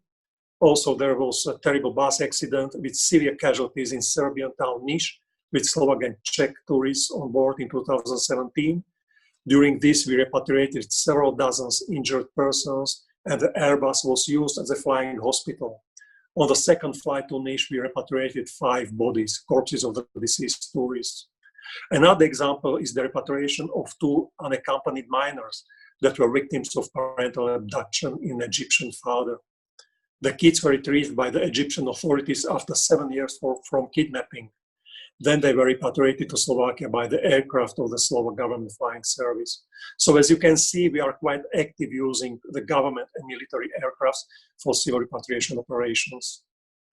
Okay, well, look, before we jump to Ireland, then I propose, while we're talking about this, was the capabilities of other countries. Anna, if I could bring you in here maybe, and you might expand a little on New Zealand's capabilities in this area, and how those capabilities and how air mobility complements New Zealand foreign policy. Well, actually, we are similar to Ireland, to New Zealand, as for how big our country is. We are around 5 million people, and since we joined the European Union quite recently, but we are moving very fast. So I think that there is a very common, a lot of similarities between the New Zealand and our foreign policy in using. I'm now talking only about civil operations, not military operations. So there is a lot of similarities. Anna, you might jump in there on that as well. Thanks very much, Kieran. Just to follow on from that, obviously there are some significant differences in terms of New Zealand's geography in comparison to the other cases that we've been talking about. And you would have heard a great deal about that this morning with Group Captain Stuart Brownlie. But New Zealand, given relatively limited air capability, has actually managed to leverage it as a core tool within New Zealand's foreign policy, particularly in the Pacific Islands region, but also externally as well, beyond the region. But it certainly has been fundamental for New Zealand to achieve its national security and foreign policy objectives in the region. And this is something that as a tool, both in terms of just from a practical sense, it also has key relevance in terms of building multilateral networks, which obviously Ireland is also very reliant on too as a small island state.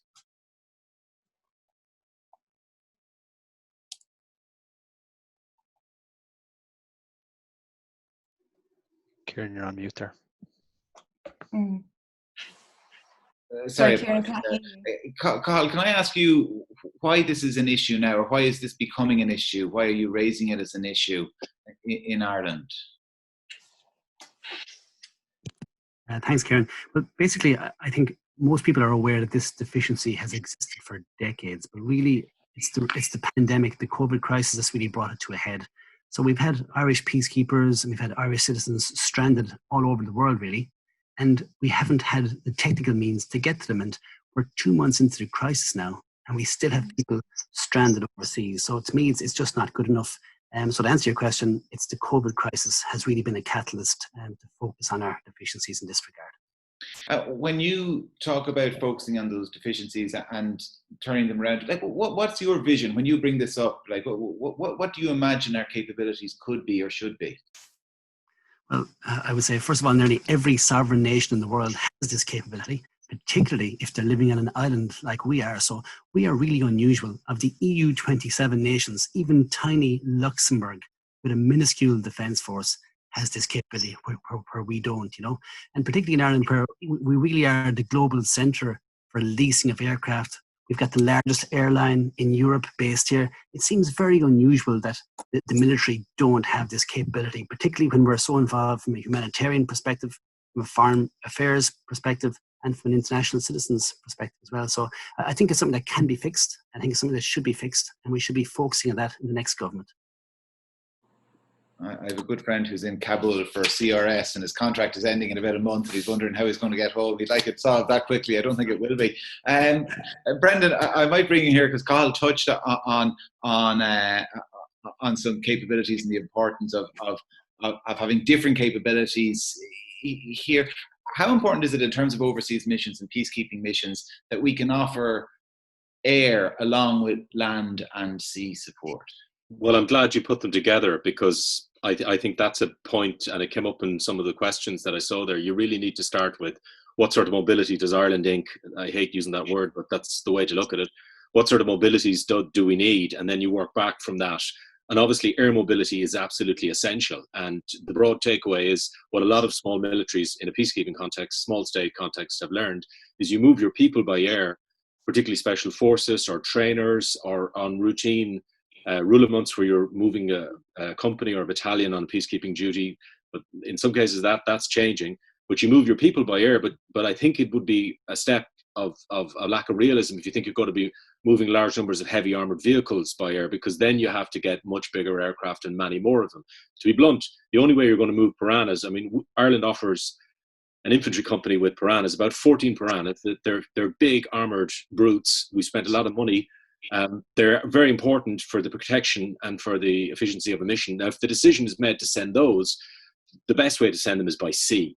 And that speaks to a multi-role vessel, which is in the white paper.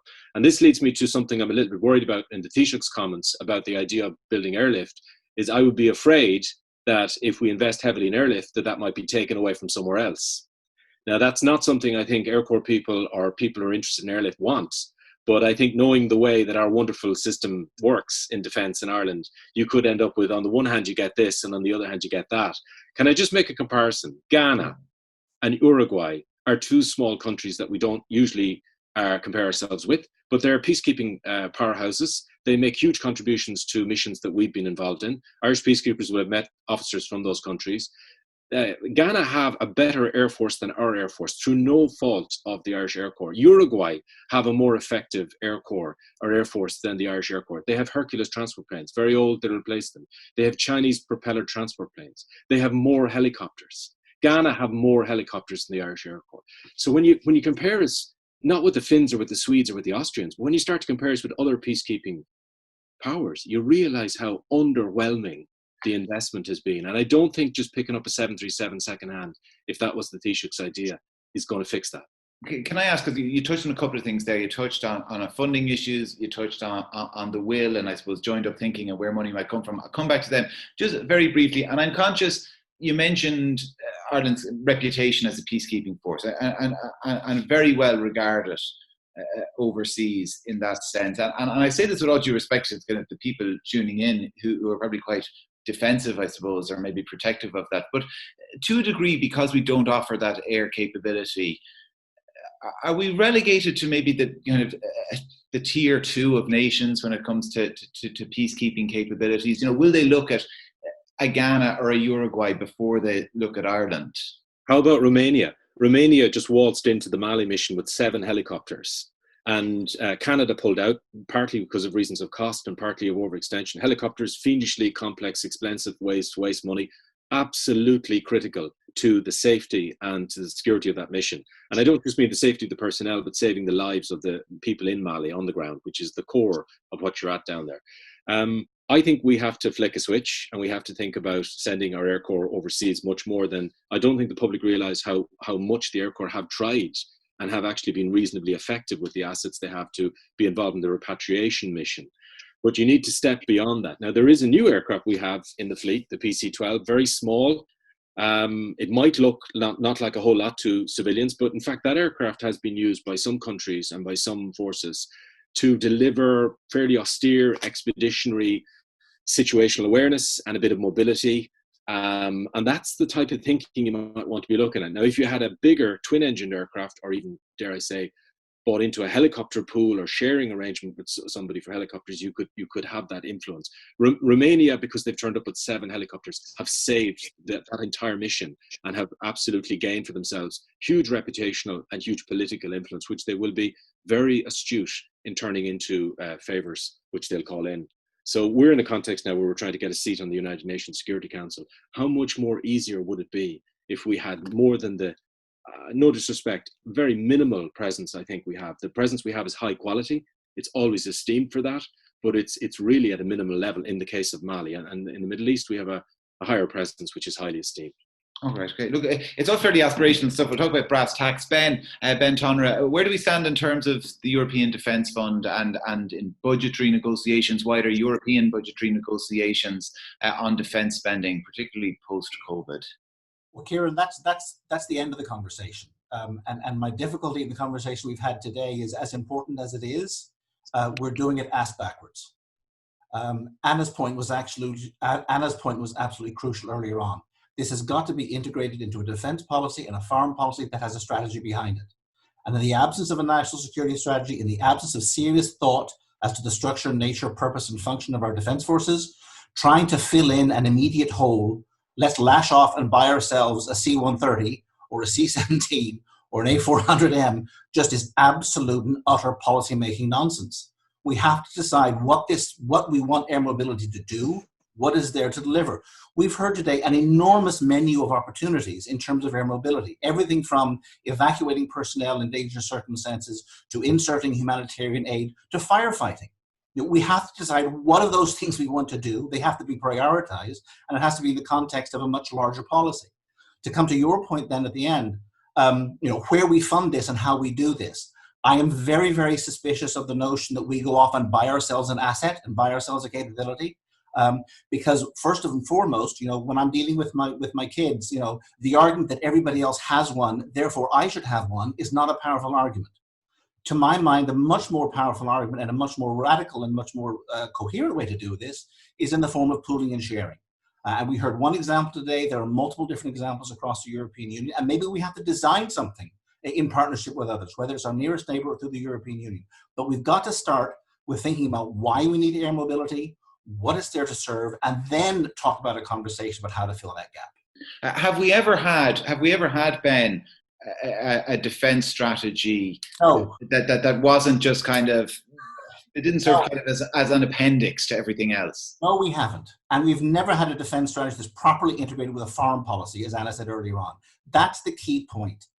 Ireland, Global Ireland is a fantastic tagline, and I'm delighted we're putting more money in the Department of Foreign Affairs and Trade and opening up new embassies, but we have to think about how defence and security fits into that wider schema and what it does to deliver Ireland's capability and profile overseas. Look, there's lots of questions coming in. I want to get to them as well. But Mark, before we get to any of the questions, can I ask you, having spent 18 years in the Air Corps, on the other side of the private sector, are there lessons in terms of ownership or maintenance models, or anything budgetary that the defence forces or the government or the department could be looking at, lessons they could take from the private sector in how ownership of aircraft is managed? I think there are, Kieran, but just to briefly speak back to Ben and Brendan's point, I couldn't agree more in terms of the challenges of a national security strategy. It was a subject close to my heart in strategic planning. And it's a constant challenge to try and integrate policy across departments. I think one of the challenges in the short term, as Cathal alluded to earlier, is that takes time, and the immediate necessity for the provision of some form of lift capacity that is complementary of our current fleet and still doesn't commit the defence forces and the state down a particular course of action in the long term. I think that's critical. And in terms of pooling and sharing is a superb way of achieving bang for our buck and accessing the right types of capability without having to necessarily spend masses of money to build that up from scratch. But the challenge with pooling and sharing is that you need to bring something to the table, and historically we just haven't done that. The previous points about the PC-12 aircraft that Brendan made are well made as well. A very robust platform, but I think to focus on platforms and to focus on it's close to my heart as a nerd. To focus on platforms can be the wrong way to do about it. As Ben said, we need to talk about the application of it and how we achieve it in the longer term. And the only way to do that in the next 5-6 years is a national security strategy. That doesn't take away from the need that we need to do something right now. In terms of ownership lessons, I think the history has shown, certainly the Irish history has shown, in the insertions and extractions into Libya in 2011, in the efforts that were made to attempt a lift out of Lebanon in post the Israeli invasion in 2006. I think the lessons there were that the assets we have right now are not suitable, but that the concept of sovereign ownership is key, and the ability to use the assets freely without any diplomatic or legal or financial implications is key for the state. It means that our decision making is independent. We can act as a global citizen in the way we see fit at the time we see fit. So can I just pick up, because and maybe I'm misinterpreting, but Ben, was it your point that really, like, from a cost point of view, shared resources are the way to go? But Mark, you seem to be suggesting that there's the drawback with shared resources, in that, you know, there's possibly diplomatic hurdles you've got to jump every time you need to use them. Well, I'll kick off. I mean, there's a cost-benefit. There's a benefit and cost to each argument. Mark is coming at from a position which I entirely understand. If you own the thing, you can do what you want with the thing. My argument is, A, I don't think we've got a political culture here that will sustain a halfway decent national sovereign capacity. And B, all the mood music and all the resources are at a European level, which we can exploit, which we can leverage, which we can use. But yes, Mark's absolutely right. That comes at the cost of diplomatic engagement, cooperation, and transnational military forces. But to my mind, that's the only place we can go in the foreseeable future. Can I jump in there, Kieran, for a second? I'm wondering if both if Mark and Ben would agree. Is there a happy medium we could get here? I mean, I couldn't realistically, in my wildest dreams, see Ireland being able to, you know, acquire, maintain, and sustain strategic airlift at the level of a C-17. Obviously, that's fanciful. But if we're getting into a multinational program at a certain level, where that's with jetliners or with your more military type aircraft, and retaining a smaller, you know, sovereign capabilities such as tactical airlift, is that a good way to compromise and go forward, or should we have at least like New Zealand, at least an element of both?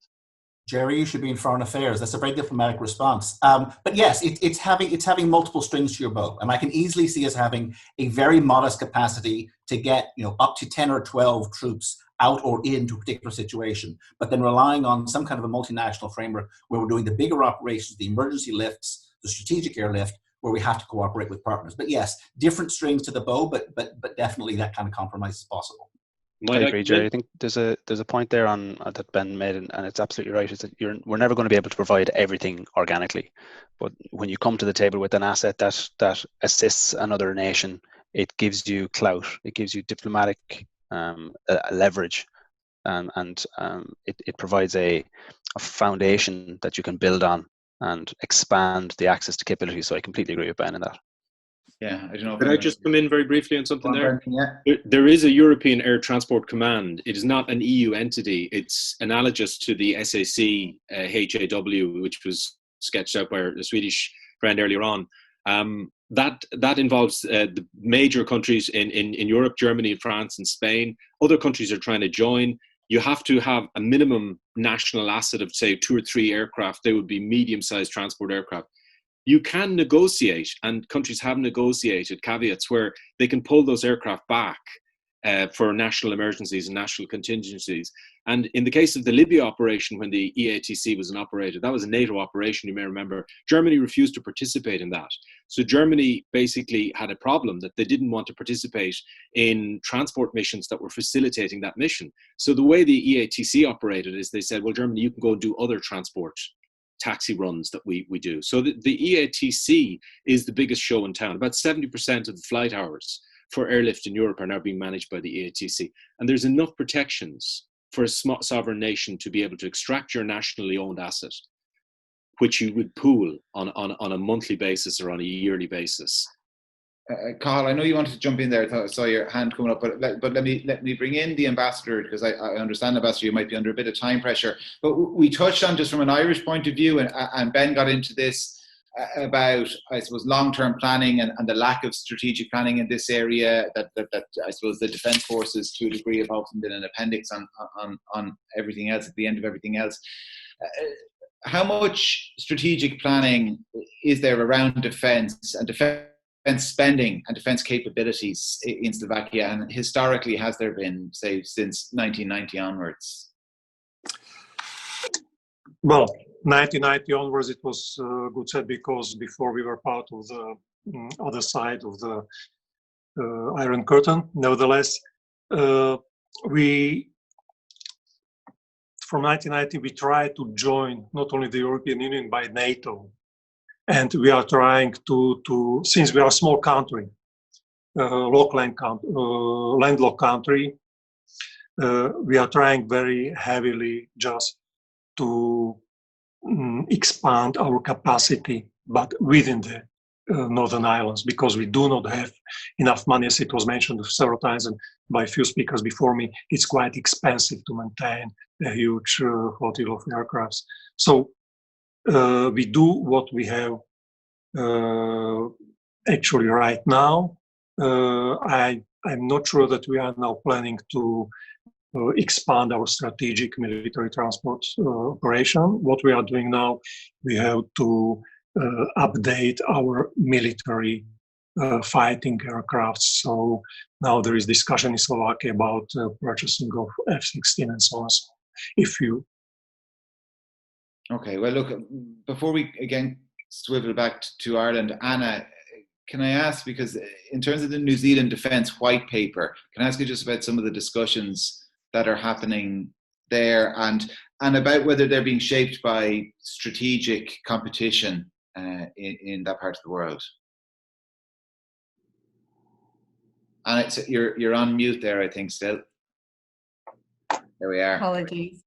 So the Defence White Paper is in development at the moment, and there's some of the big questions around this is obviously, as we saw with COVID-19, and then we have simultaneous cyclones happening over the past couple of months. So there's perfect storm type scenarios.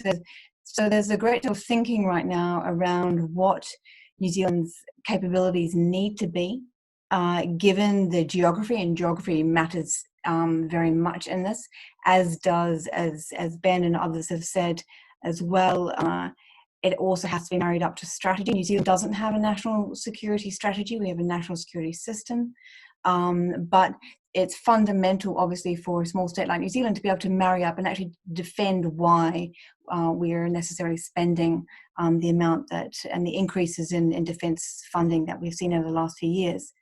And there's also an awareness too that we're going to the demands of climate change will lead to increased humanitarian assistance and disaster relief missions in the Pacific, likelihood of additional stability operations, the need for greater burden sharing as well, and that is absolutely fundamental. And particularly if we consider the context of increased strategic competition in the Pacific. In the region and the broader Indo-Pacific, and that has been really critical in terms of shaping some of New Zealand's ideas about how it navigates this new disrupted strategic environment that we're increasingly concerned about. And that's obviously going to have consequences as we ask some of the big questions. You know, what is the New Zealand Defence Force's role given our capabilities? Where is the niche? Where is the value add here? And these are still ongoing conversations in New Zealand. And obviously on the strategic competition side, there's the reality, and I'm sure that for Ireland there's some similarities here as well, is that as things become more complex, as the international rules-based order becomes increasingly fractured, small states, there are increased competing asks, increased shrinking bandwidth as well in terms of achieving particular goals, strategic objectives, and this all means that we're much more reliant on the kind of multilateralism and the kind of coalitions of both like-minded and convenience, and that has implications obviously in terms of shaping defence capabilities too. Carl, do we need a Defence Forces 2040? I'm borrowing a phrase used by a texter, someone who's got in touch, Paul Hegarty, Defence Forces 2040. Imagine what could be achieved if we all sat down and took a long-term strategic perspective. But we have a Project Ireland 2040. Do we need something similar but a Defence Forces focus? Absolutely, Kieran. And again, some people just call it strategy. Some people call it, horizon gazing, or, I just call it a plan. Maybe it's the farm boy still in me, but every organization and every family and every community needs a plan. And from a defense perspective, we're no different. And if you have a 20-year plan and you have milestones along the way so you can check them off and see how progress is going, that makes perfect sense. And the idea of spending money willy-nilly without actually having a structured approach to it, you're completely wasting everybody's time. We do have a white paper in defense, in theory, but in relation to the implementation, it's way behind. It's way behind where it needs to be. And we need to improve from that perspective. We have a little... visitor there, maybe. Brendan, can I come to you, because there's another question in from Kevin O'Callig. Do the panel believe that the Irish government will ignore its own triple lock to permit a pooled and shared Irish military asset participate in a non-UN military mission on behalf of another country? Well, I kind of answered that. I don't know how it came across, but I used the example of the European Air Transport Command based in Eindhoven. And the way they work is you have to negotiate that as part of your caveats. Now, caveats are the bane of lots of UN and EU missions, even in a peacekeeping context and a UN mandate. Various contingents won't do this and that. And so they're not generally regarded as a good thing by academics. But in this case, you would want some protections and some guarantees. And the contract you sign, as far as I understand it, is you do when you there's an operational handover of authority to that aircraft and the crew to the people in Eindhoven who will task it. They could send it off to Mali, they could send it off to Romania, but you also have rights in emergency situations to pull it back. And there's a clearly defined window when you put that aircraft, when you make that Irish aircraft available, like on the taxi rank, available for a certain number of hours. And then the mission is assigned by Eindhoven. And it sounds slightly strange, but it's the most efficient way to basically get low cost hours per ton of cargo and per passenger of stuff to move around in a military transport context, in a defense and a peacekeeping context. So there is protections in some of the pooling arrangements. And as Ben pointed out, you could negotiate a bespoke arrangement. You could negotiate some other type of arrangement. I have no problem with the question, the intention of the question. I think the triple lock, it's a separate debate, how restrictive it is. But there are ways of pooling and sharing that don't undermine the triple lock, that do not interfere with our neutrality. Finland, Sweden, and there's other countries involved as well who pool and share. So pooling and sharing is like playing golf. You can't do it on your own. You have to join a club. Okay, so that's the economics of it. Mark, did you want to jump in there? I couldn't agree more with how Brendan described it as a golf club. You have to although you can play golf on your own, it's not much fun. But one thing that was interesting from the strategic airlift capability briefing from Colonel Söderström from the Swedish Air Force earlier was that he described how many of the countries involved have rely on the strategic airlift capability to move their heavy equipment, to do their heavy lifting. And that's brilliant. But when you actually delve into it and look at the different countries involved, Bulgaria, Hungary, Netherlands, Poland, Romania, Norway, Finland, etc., Sweden, they all have their own organic lift to that SAC is supplementing. So they're providing something, they're accessing something in pooling and sharing that is different to their own organic capability and complementary, while maintaining the sovereign ownership and operational integrity of their own reach and range that ultimately is an independent force. So it's an interesting balance. There seems to be a balance that we can strike between sourcing expensive and rare earth, if you want to call it that way, rare earth elements, rare earth capabilities, while maintaining our diplomatic independence. Ben, there was a question in from Joe Ryan from Glassmore, who's in the audience, the virtual audience today as well. In the opinion of the panel, what has been the most common inhibitor for nations like Ireland acquiring air mobility? Is it a lack of need, poor lobbying, political will, lack of budget spending discretion, or lack of joined up structures within government? Bits of all of that, I suppose, but I suppose the prime one for me is cost, because people look at this kind of very, very heavy capital expenditure and ongoing sustainable costs and say, well, why do we have that? Why do we need that? We're only a small country, sure, who cares? And so making that logic and making that explanation, I think, is a huge political task that people like Deputy Berry have got to undertake. And we also have to look at examples such as New Zealand, where you see where that logic flows through from foreign policy through to defense policy into resourcing. And that's That's the bit we just haven't been good at. All right, Carl, on that, can I come to, if you were on News Talk Breakfast tomorrow and you're now outside the echo chamber, as it were, well, the question we'd put to you is, hold on, there's a 30 billion hole in Exchequer finances this year. We are no way in a position to be talking about expanding our air capabilities. We need to borrow tens of billions of euro just to stand still. Like, is that the difficulty that this conversation and that the people in this forum face at the moment? Well, I would say it is a difficulty, but it's easy to explain. I mean, our overseas aid budget is almost as big as our defence budget. I mean, that tells its own story, that we're looking to try to increase our overseas aid budget up to 0.7% of GDP. And our defence budget is only 0.3% of GDP.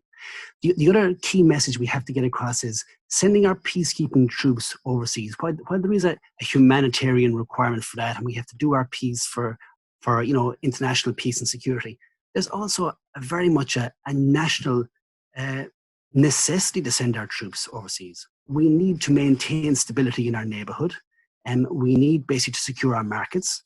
We need to, maintain our supply lines. We're a trading nation, and if our neighbourhood, or if the countries we trade with are unstable, and that instability spills over to a regional level, then we're in trouble. So if you look at our troops in Syria at the moment, and nobody has made this comparison, we have 140 troops in Syria.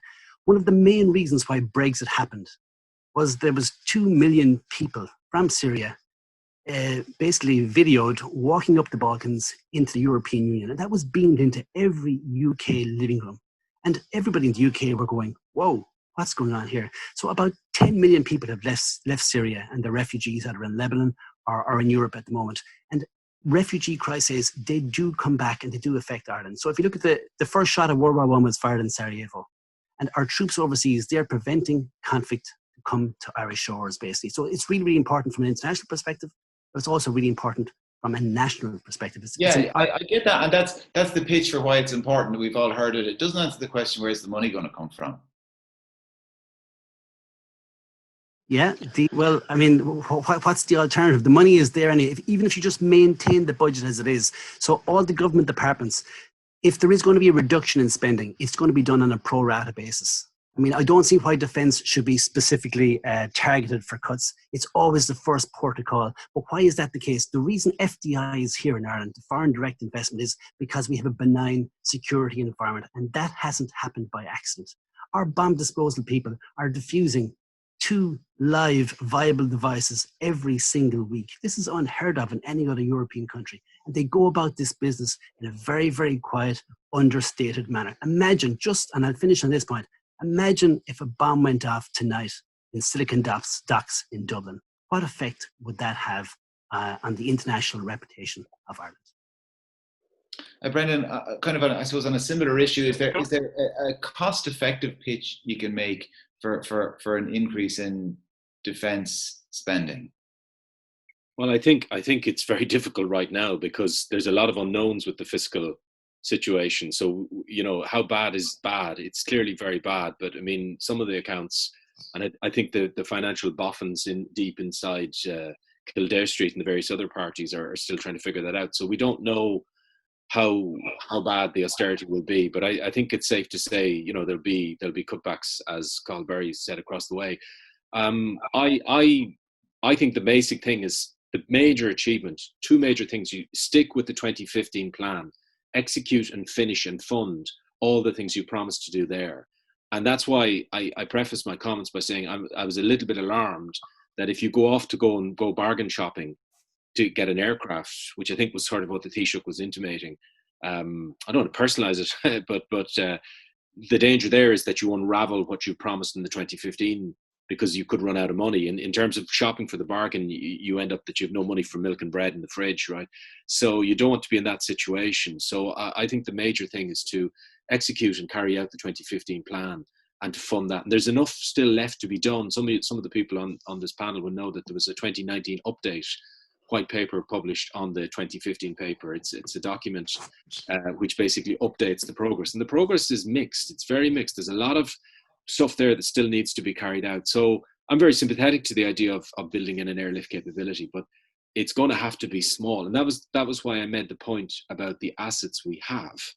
We have these small new assets, the PC-12s, which are coming in.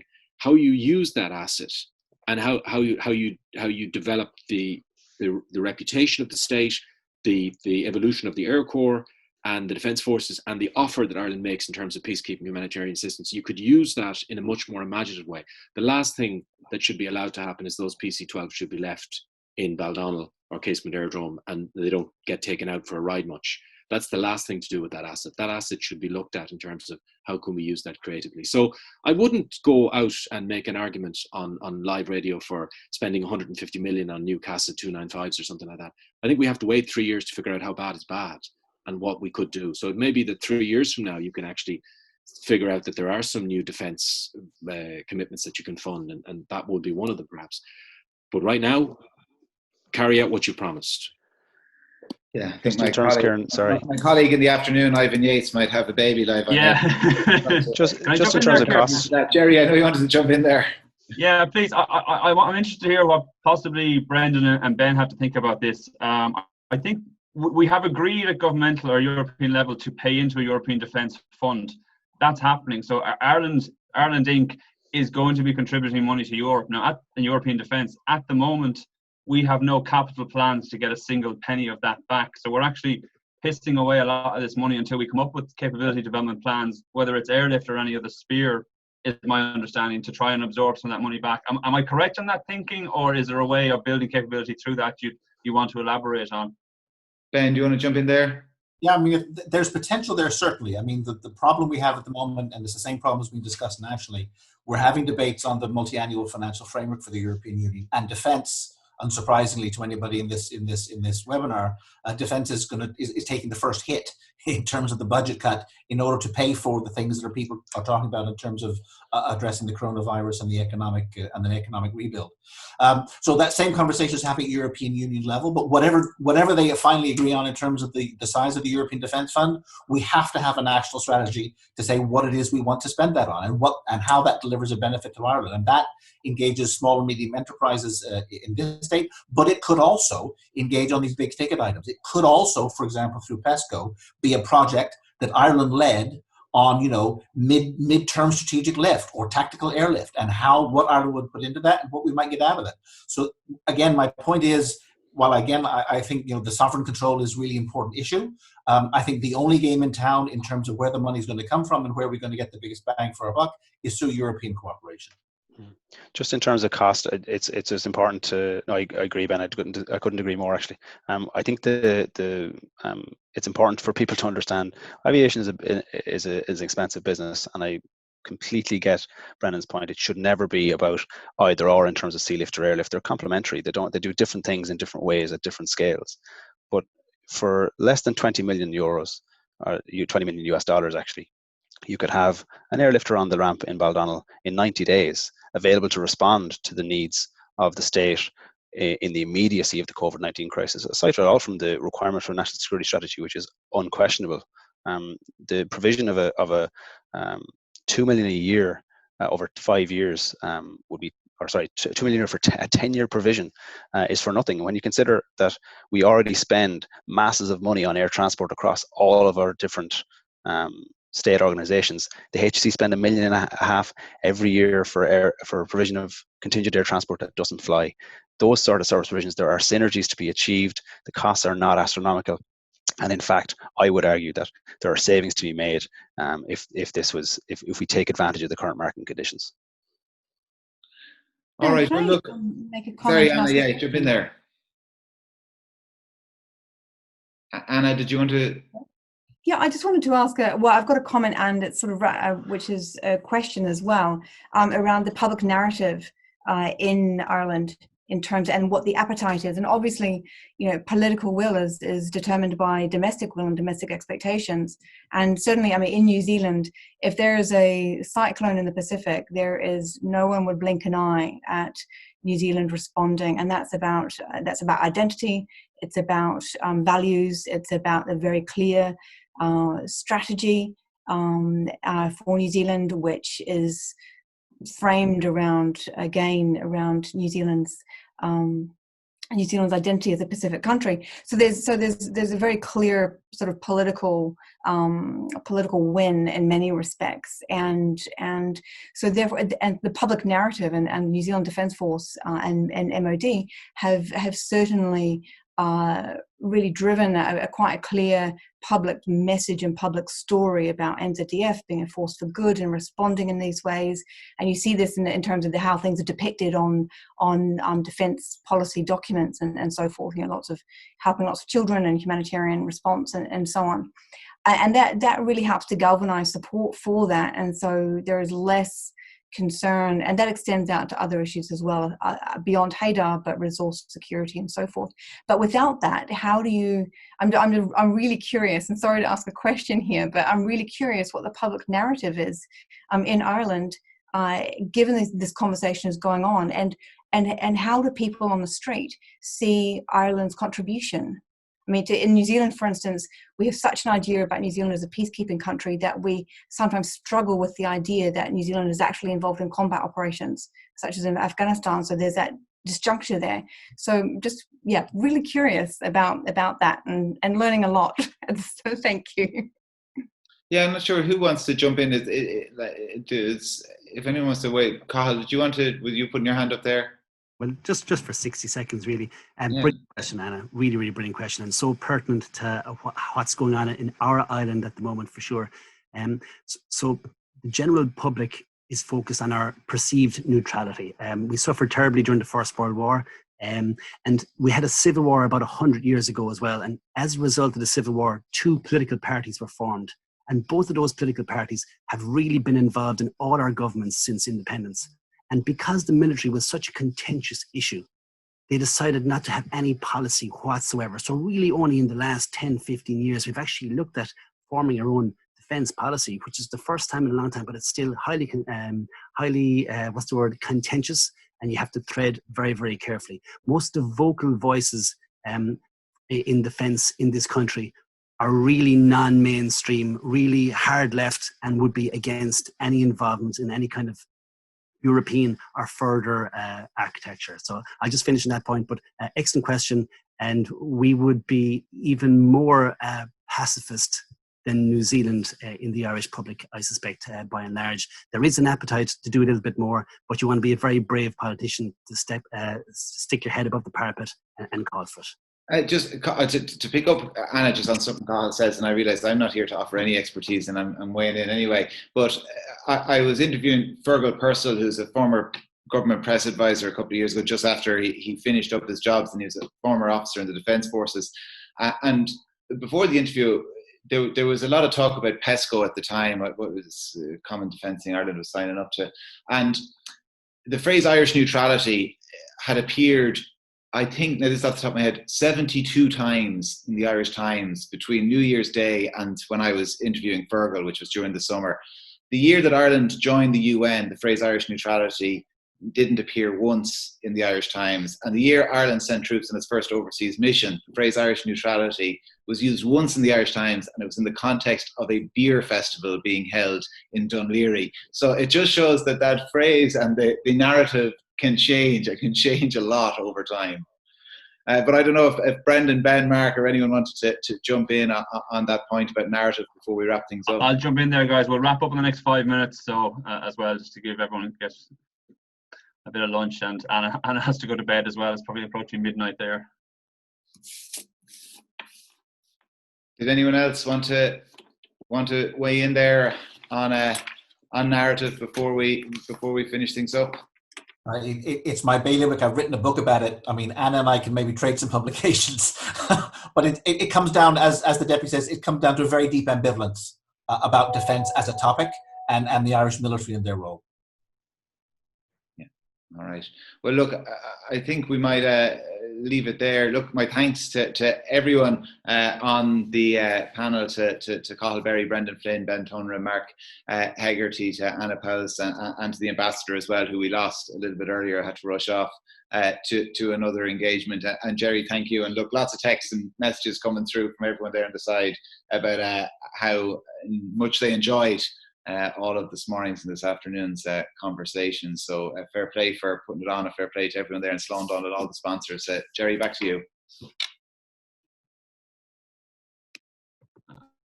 Okay, I'd like to. We're hoping we've started a partnership with the Business Post and their events team, and we're hoping this will be the first, building up to the National Security Summit in 2021. This will be the first in a series of events, both online and physical. So I'd like to thank them for their assistance, and the team there you can't see. Shauna and Hilary are hiding behind my logo on the bottom of the screen, and Sarah there that you can see. I'd like to thank all our contributors, especially those who are staying up or have got up in the middle of the night. And I'd like to thank, obviously, all the guys at home here who've joined in and the attendees. I'll leave it at that. And Sarah, I'll hand it over to you to switch it off, because it's going to turn into an awkward goodbye if I do. Thanks. Yeah, thanks to everyone for attending. And on behalf of Business Post Live, we're delighted to be involved. And I think a great topic. And well done, Jerry, on pulling it all together so quickly. So, yeah, I wish you all well, and I hope everyone has a good day.